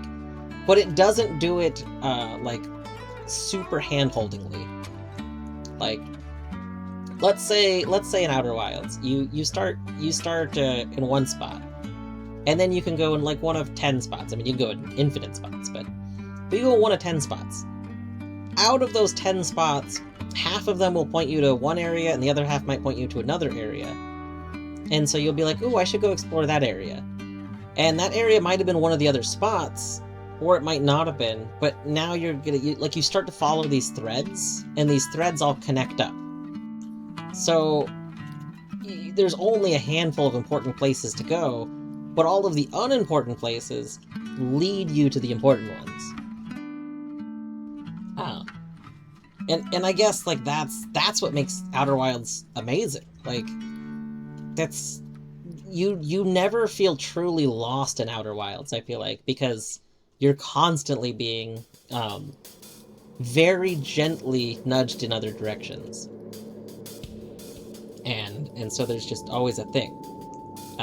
Subnautica, you very easily feel lost in, because even though it's a similar kind of explore the past, you don't always have the points and direction. And if you, again, miss something, a lot of people in Subnautica miss, like, one thing here or there. If you happen to miss it, you really need to hope you go back and find it. And if you don't, you might be lost for a very long time. There's no other things that is not pointing you to it. Try and run D&D. Yeah, well, that's a really big thing in running a campaign for, like, any tabletop game, right? Let the party go wherever they want, but gently push them back where they're supposed to go. Like, oh, there's 100 buildings here. What building do you want? Oh, you go to the bookstore. You see flyers in the bookstore that talk about, like, a nice show at a bar.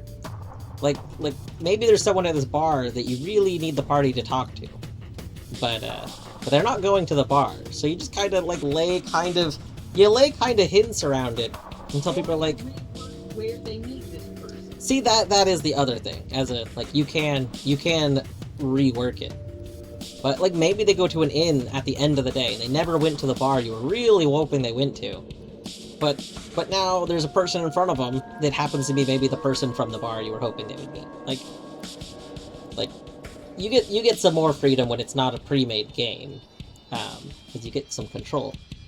But if you're assuming it was a pre-made thing, you can keep kind of directing people that you can have other things exist, but, you know, threads to follow.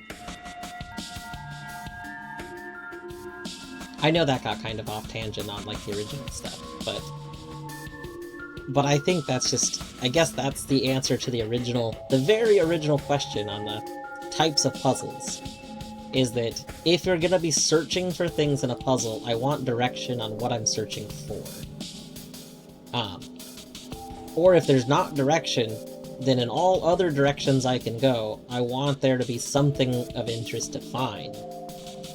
And maybe this takes me to a new thing until I happen to stumble upon the thing I was originally looking for.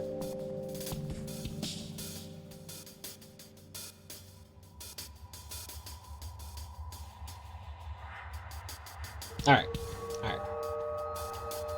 I should, continue with the note update.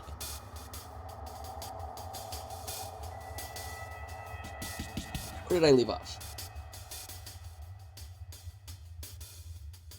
Tablet 5.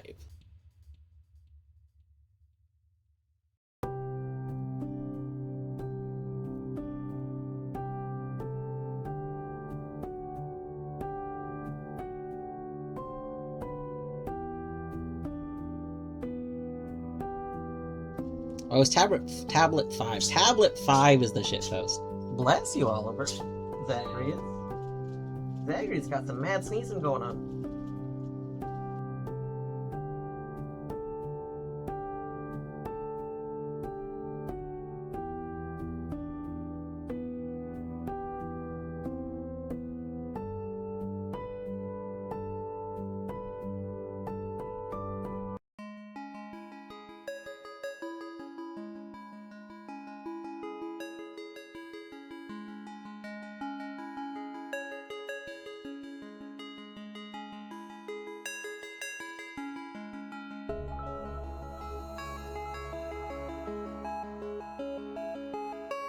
Five is right out.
This text, like, really gets me.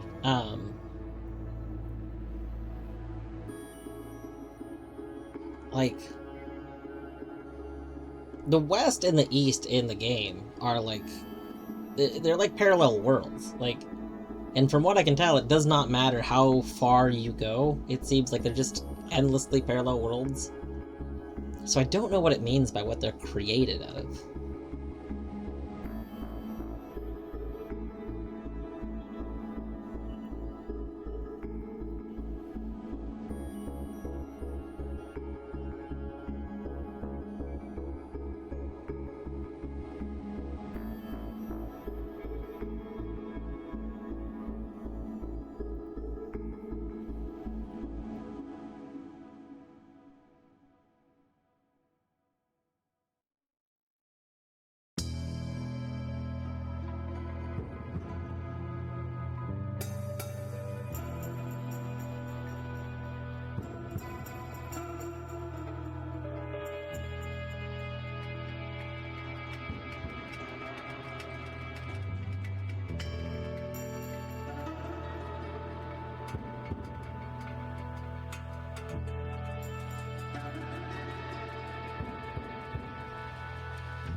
So I don't think the tablets are talking to the player per se.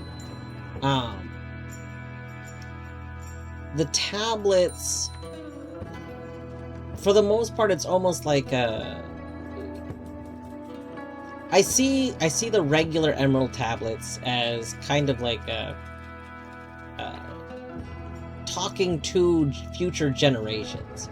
So they're not talking to like us ourselves, like not a fourth wall thing or anything. But like talking like, you not yourself, but you, a person who is seeking the same path we have taken. Like, you're trying to join this? Well then, you need to know that. Like,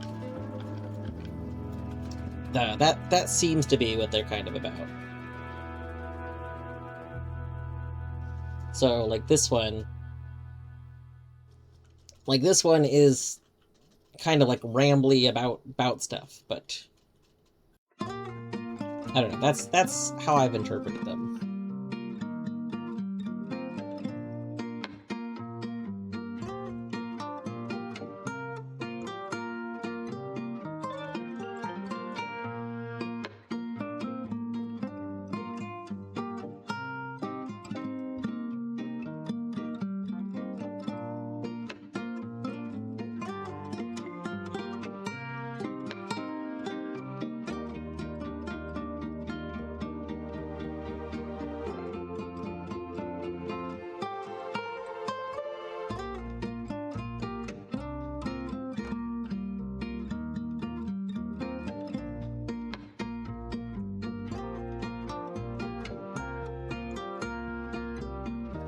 Okay, where is tablet 5? Or 6?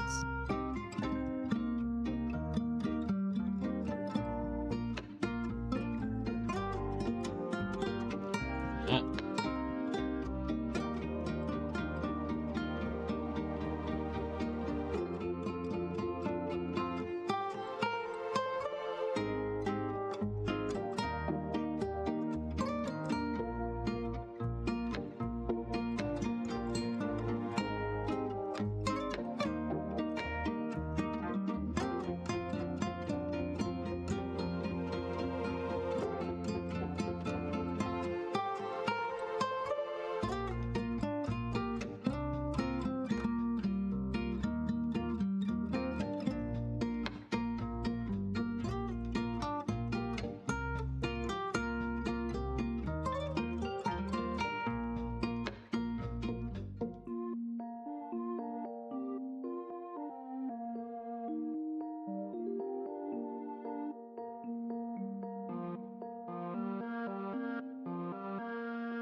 Is 7 the one that's hidden?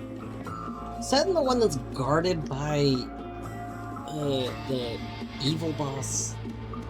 Ooh, that's a good question.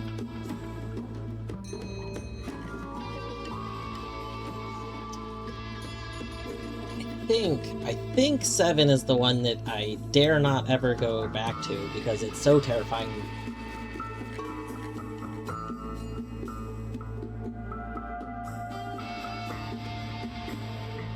Like, this tablet alone might be one of the reasons I'm considering reverting, like, saves. Like, I want to test more things with this, but I am never sure if we're going to be ready to deal with the creature that guards it.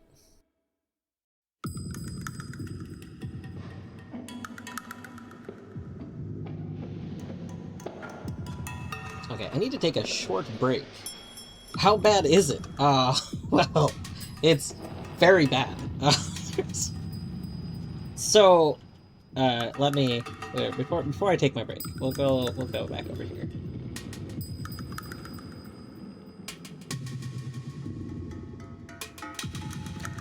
So I don't have it really marked on here, but basically, so you start the game, right? You start the game in this area. You go into a little entrance, and you go into the abandoned mine shaft. From here, you could immediately go over here. There's a little lake of lava, which you can cross because, like, lava, you just get it wet. You get a little damp. You dampen the lava, and you go across it. Then there's this bridge over a chasm, right? If you walk across the bridge over the chasm, there's this nice little orb. Also, I love this song. This is a jam. Bum, bum, bum. Is this the jungle theme? Oh, this is a song I've noted before that I really like. The name of this song is Questionable Excavations, and I thought that was funny because it's a song that I really like, and excavations are what we do the most in Noita. Anyway, so this area, there's like a sparkly mist around this area, right? Technically, a lot of the orb areas have it. It's, I don't know.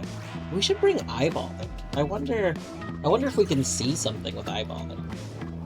Anyway, the orb areas have this like little sparkles around them, and if you kind of get into the sparkles here, then right around here somewhere, a very evil, very powerful, like squid boss alien thing spawns.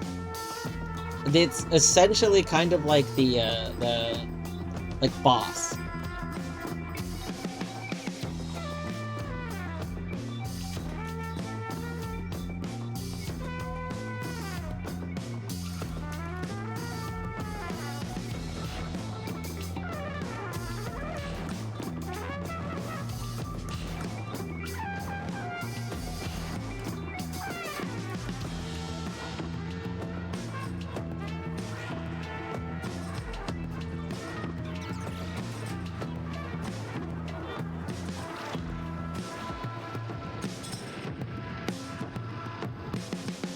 Hold on one moment. I might need to take my break right now. I'll be back in a minute.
Okay, I'm back.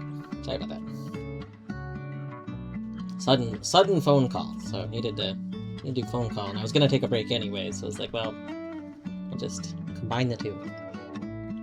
Hello, Joyce. Yes, we are doing notes today. If I play Noita, it'll be later. I'm gonna probably do some Crab Champions with Corny in a bit, but we're doing notes for right now.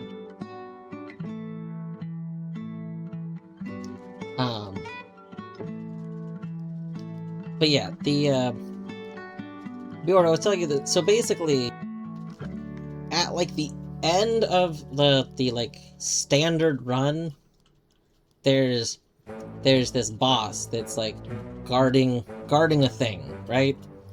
And when you take the thing, the boss fights you, and you it's like final boss kind of thing. But when you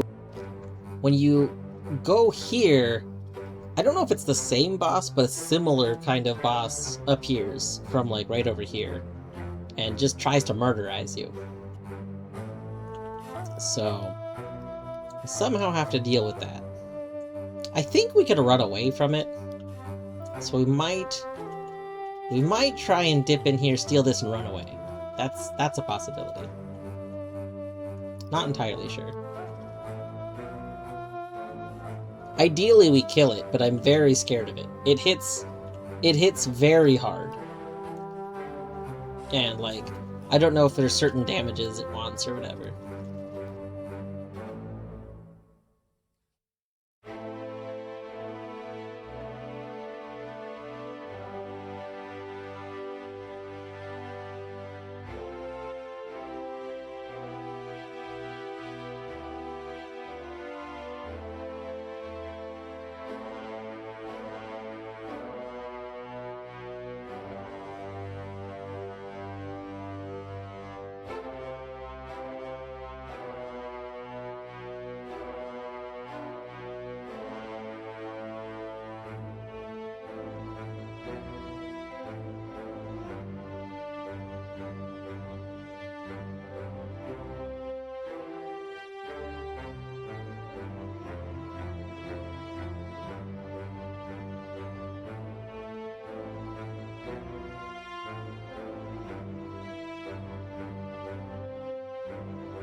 Gosh, I still really want to go back here.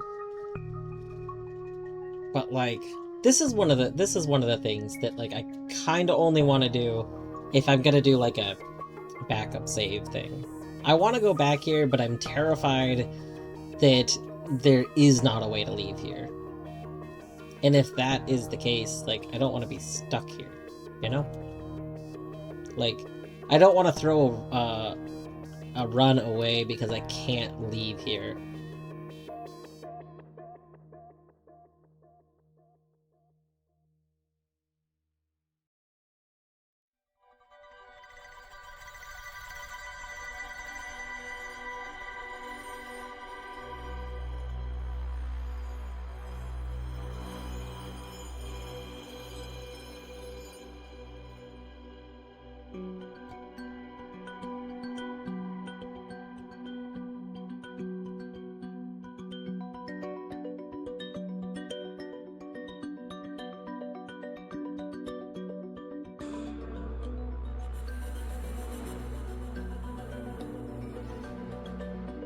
I mean, I don't know, like, I'm not sure where the lava comes in. The area I was talking about is like where the work thing is, but I don't know where it is in relationship to anything.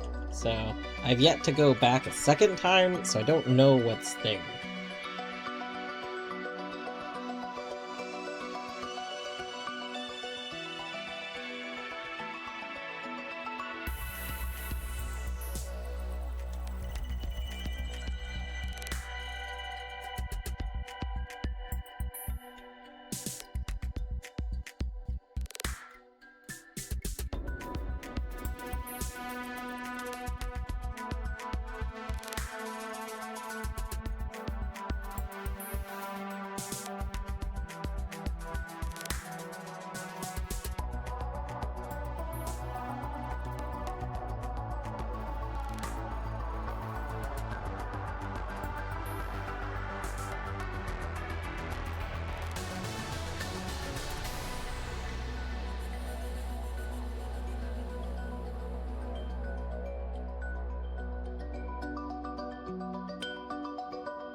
Joyce, there's no lava there. Like, I don't... You're going on about lava. It's like a room. It's a locked-in room.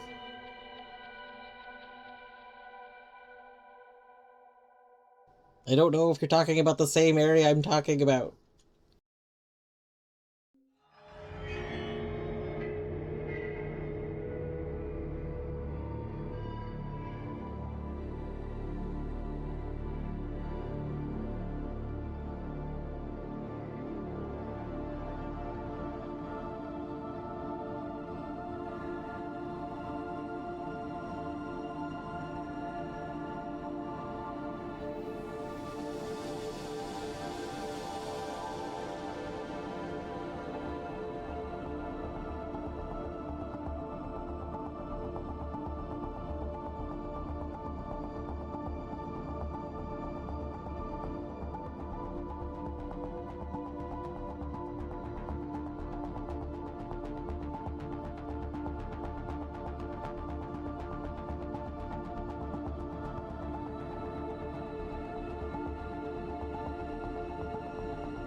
I'm talking about the area of the work that you get warped to if you jump in the red portal after killing the boss that's holding the cog. You get warped to the area, and you're supposed to put the cog in, and then if you put the cog in, then everything turns to gold. Well, that room I have not been back to. I've not jumped in that portal again. So, we've converted everything to gold once, but I've yet to go back and try to leave that room. So, I'm worried it's gonna be, like, completely surrounded by, like, curse rock or something, and I'll have no... Or, like it'll... Something will, like, prevent me from actually leaving. So I haven't been back yet. It's one of the things that I want to do. And it's one of the things that I was worried about trying to do when, like, I'm prepared to potentially do it, because I think it'll end a run. But, I think if I'm okay with the idea of, if it does instantly end the run, then I revert to before doing that, like if I make a backup of it. Because there's some things I want to test out, and if it just ruins things, then I would like to just revert.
I think this is the one that's in the tree, because it talks about the sacrifice, and like, if you just swim through the water, you usually can't make it back out.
What is that? What is what? This is, our notes on Grand Alchemy so far. We're still missing some, but...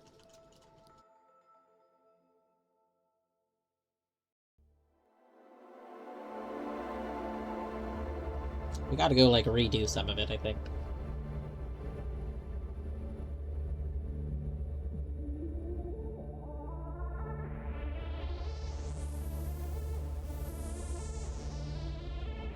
I'm looking through my screenshots to see what I maybe am missing. I thought I did 2 things.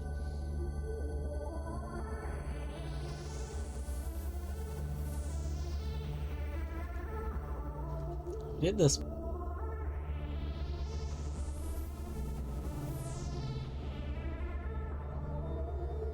So we've done this one. Like, I think I want to redo this one, because I don't remember what this book was. And B, I'm pretty sure we got a book for doing this, but I don't remember which book this one was.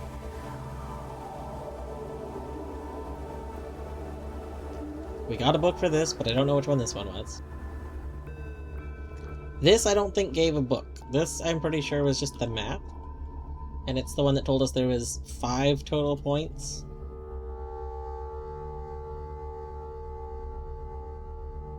So I think we've done 3 of the points. I don't believe... I found this once and I have not found it again. So we need to find this one again.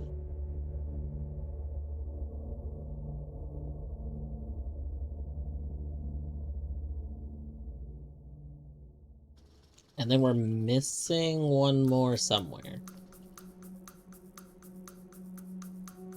And we've done 0 of the steps. So I've had various theories on what this could be about. I've thought before maybe it's about there's that one perk where you get the like green egg. Because this, where is it?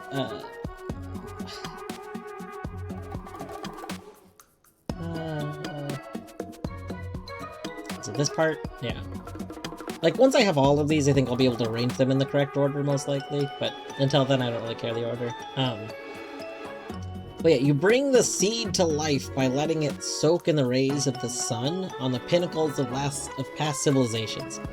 So this almost definitely means we're supposed to set whatever the seed is. We're supposed to set it on top of the pyramid in the desert, right? Because that's obviously going to be the rays of sun on the pinnacles of past civilizations. So I've brought a lot of things there and laid them down for a bit. So I've tried putting the weird green egg thing there. I've tried putting other eggs there. I tried putting worm eggs there. I tried putting the slimy egg and the chili egg. I've put a lot of eggs there, and I've even left them there for a little while. But none of them have worked. So I don't know. Something's gonna come up.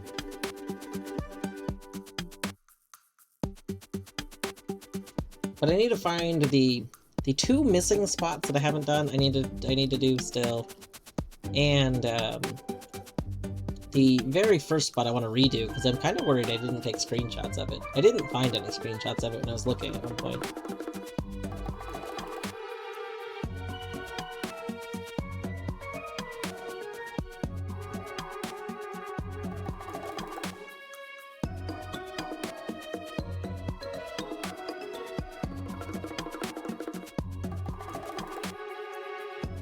Oh, I did find my screenshot of the one in the sky. Let me see which one this is.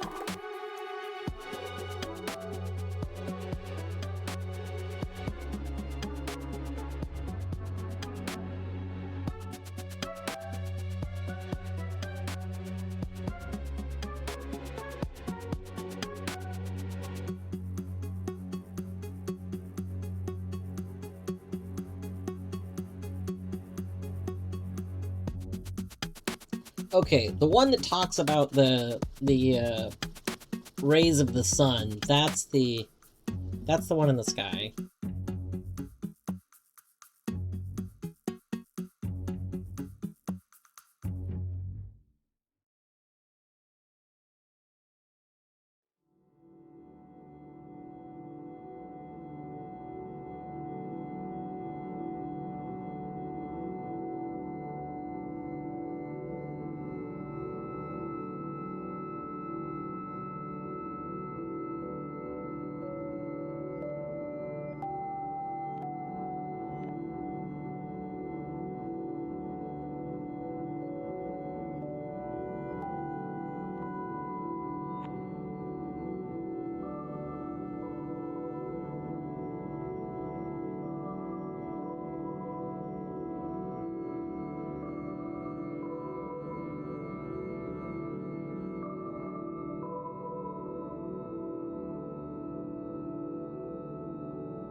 I guess I summarized it for this one. So maybe on the map I'll summarize them more. I should go redo that.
Still like a chunky thing, but that's like we trimmed out some of it. It's not as long. So.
Alright, let's go update the other one. This one, I found my screen chapter over here too. For this part anyway.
actually might need to redo this. So, I found screenshots that I have from where the notes on Grand Alchemy are.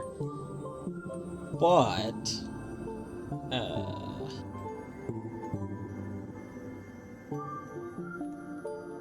I can't tell from this other screenshot. Like, the one in the sky is really obvious.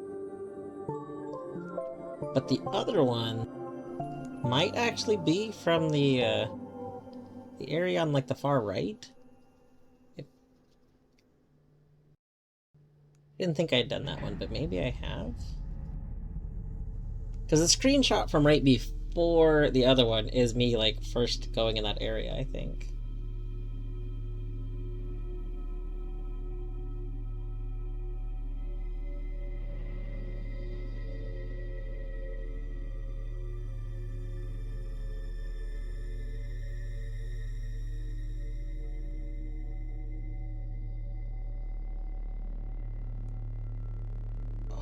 Oh.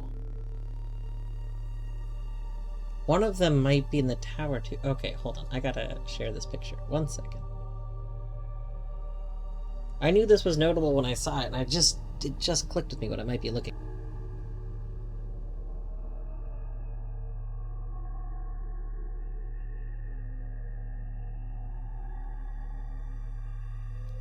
So this picture right here. When you enter the tower, when you enter the tower, I think this is, like, always here.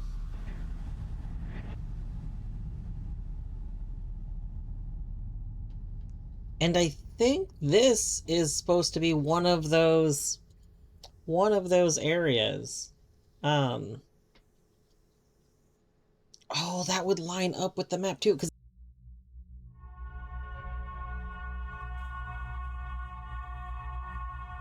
one of the ones we're missing is one that should be down in this region. So what if it's at the beginning of tower? So there's one here, one here. Do I have a screenshot of the map? 1 second.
Gotta go to my other screenshots folder. I changed how I was taking screenshots at one point. So at one point I was taking them using the auto screenshot thing that Dropbox allows. And then I started taking them through the in-game screenshot thing instead.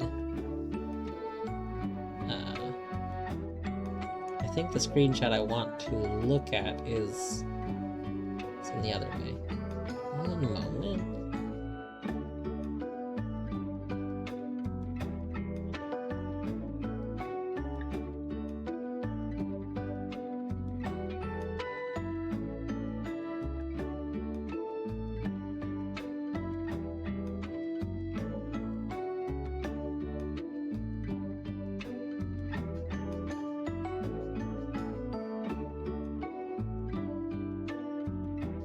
Oh my god, and yes, okay, I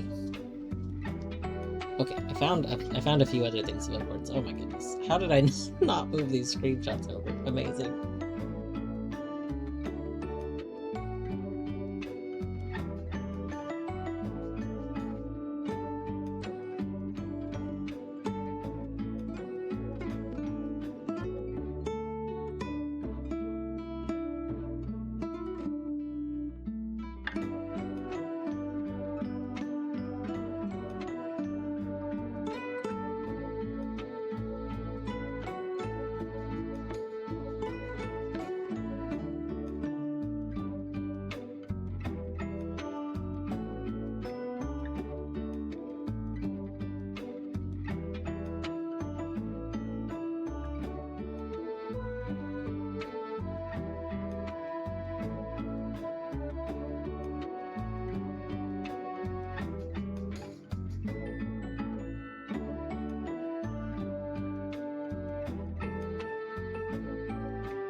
So this one was missing from my like notes file.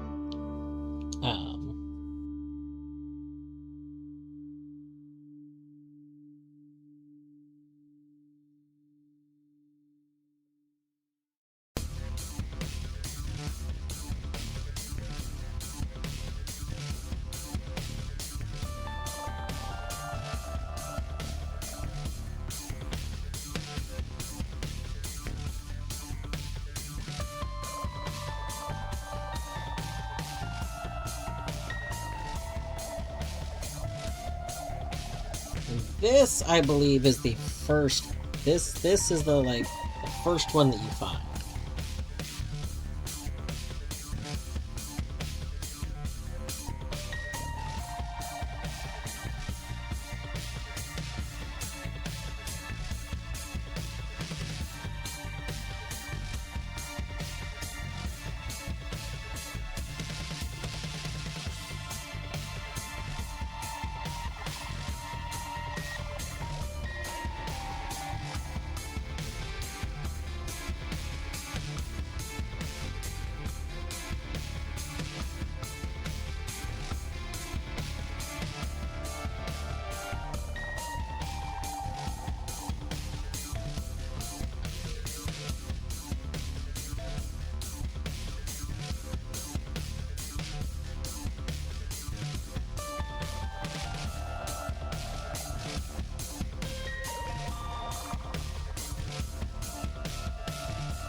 Hello, Jim. Yes, I am a fan of the Binding of Isaac. Good soundtrack.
Alright, let me look through some of these old screenshots real quick and see what else we're looking for.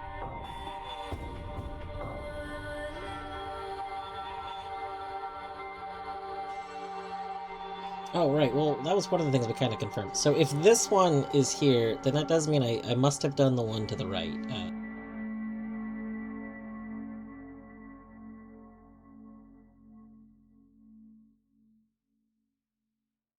This one, we did do. I was thinking I hadn't done it, but I think we did do it. And this is the one that gives, where'd it go?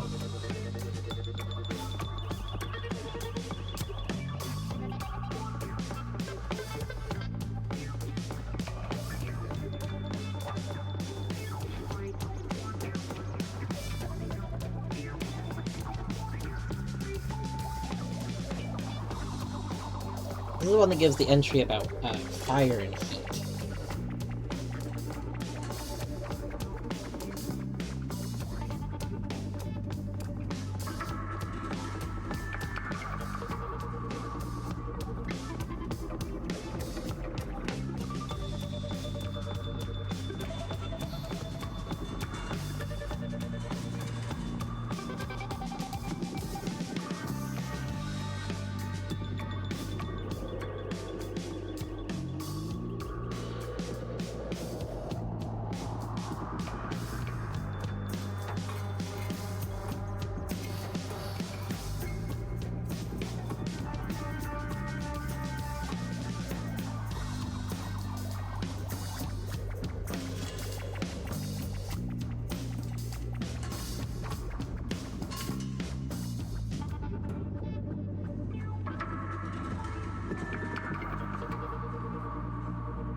Drawing words. I mean, I'm typing words.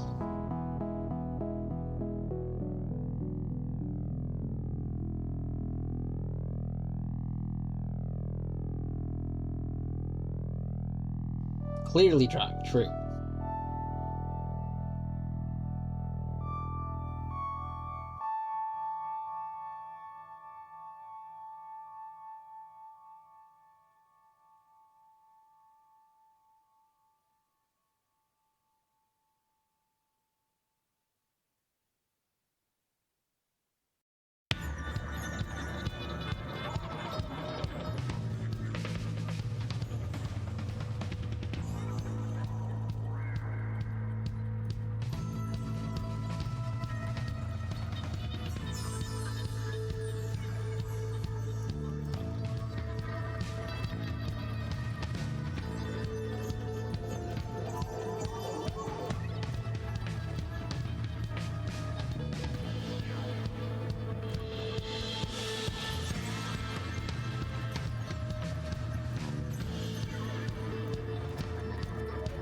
Alright, I found the other thing I was looking for. One sec.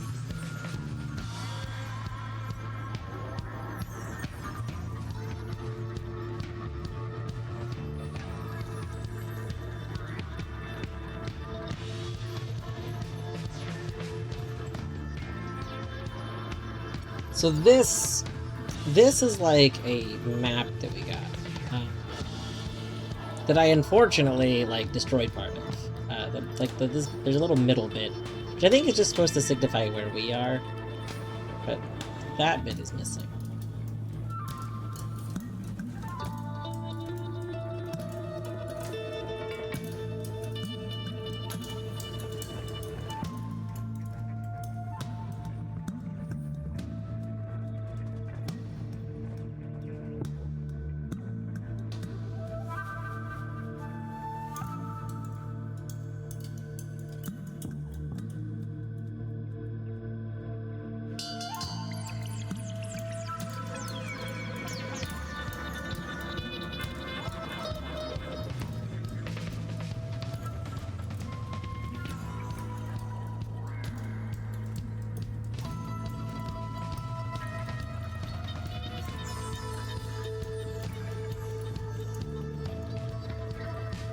Actually, I want a way to, like, isolate the kind of yellowiness and get rid of everything else. I'm not sure if I have a way to do that, though.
Right about here is good.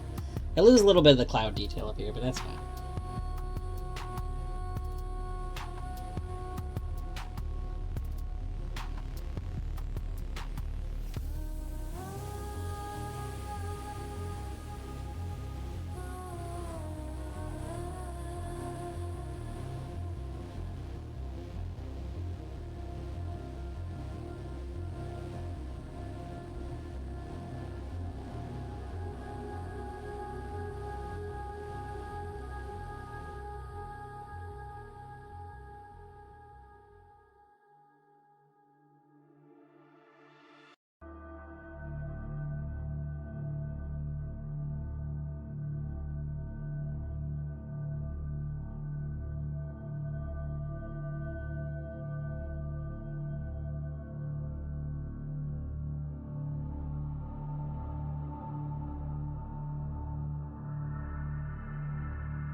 Welcome back from the Aether.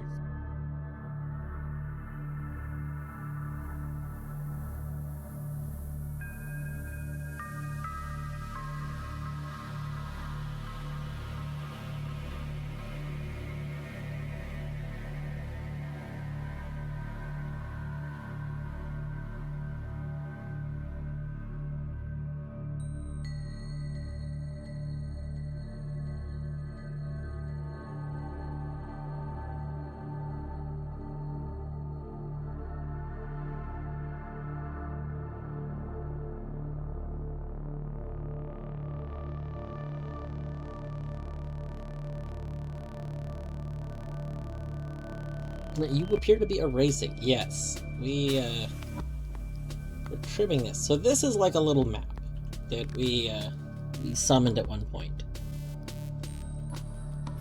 I think I do want to like improve the glowy effect on it. So let's go ahead and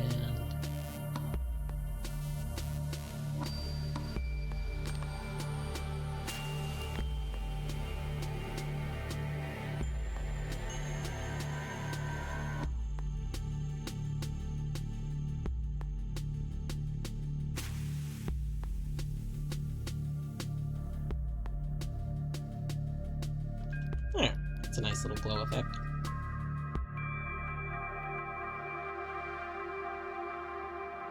So basically, these are where the highball spots are. One in the sky above this area. This is the first one that we found. This is the one in the lab.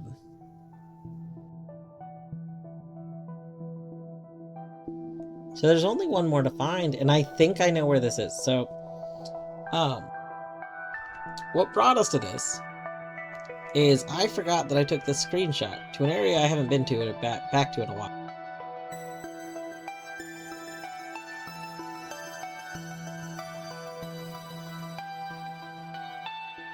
Let me note this layer so I can hide it. Okay.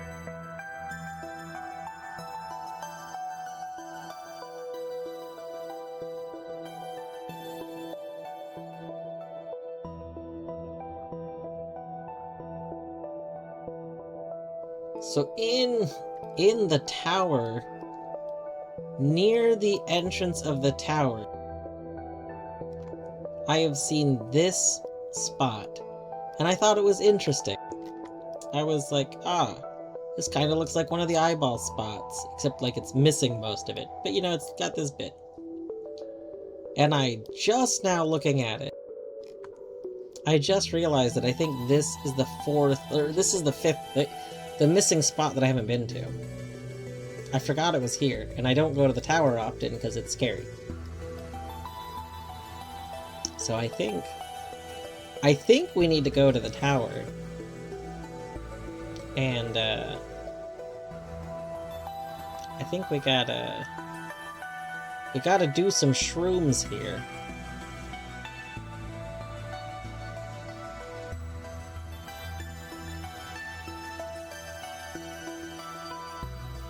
Yeah. My concern is that the tower is full of the, like, anti-magic spirit enemies, and, my current run does not have, like... It's easiest to deal with them if you have, like, magic rocks, right? And I don't currently have magic rocks, so... I don't have an easy way to deal with them. I can go with a regular book, but that's scary. So I might... God, I had an eyeball this time and I didn't check it. It's just so frustrating. I might have to go back. I think we need to look for rocks. We need to look for rocks. I ideally want infinite spells, but I don't know if we're gonna have that. I don't want to go to parallel worlds yet, because if we go to parallel worlds, my main quest is to look for all the orbs, and if I go to parallel worlds, then I'm really worried that I'm not going to, like, I'm gonna not be able to track my orbs very well. So confused. You hate phone calls. It's okay, you know what? I am probably gonna wrap up this current stream, and then, I got my notes started, and I started working on them when we've actually found a lot of stuff while re-examining our notes, so that's been nice. I was gonna do some Crab Champion with Torny, so I think I'm gonna end stream, take a little break, go get some lunch, and then resume stream with Crab Champion in a few minutes. Yeah, that's my plan. This has been a good note stream. The note pages. So I am working on this in Notion. I don't know how publishing works. So I'm gonna have to figure that out. And I don't want to do it like right this second.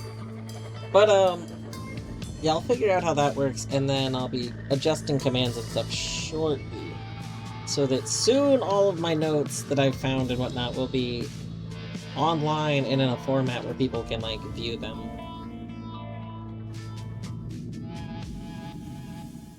But yeah, this has been good. Good note stream.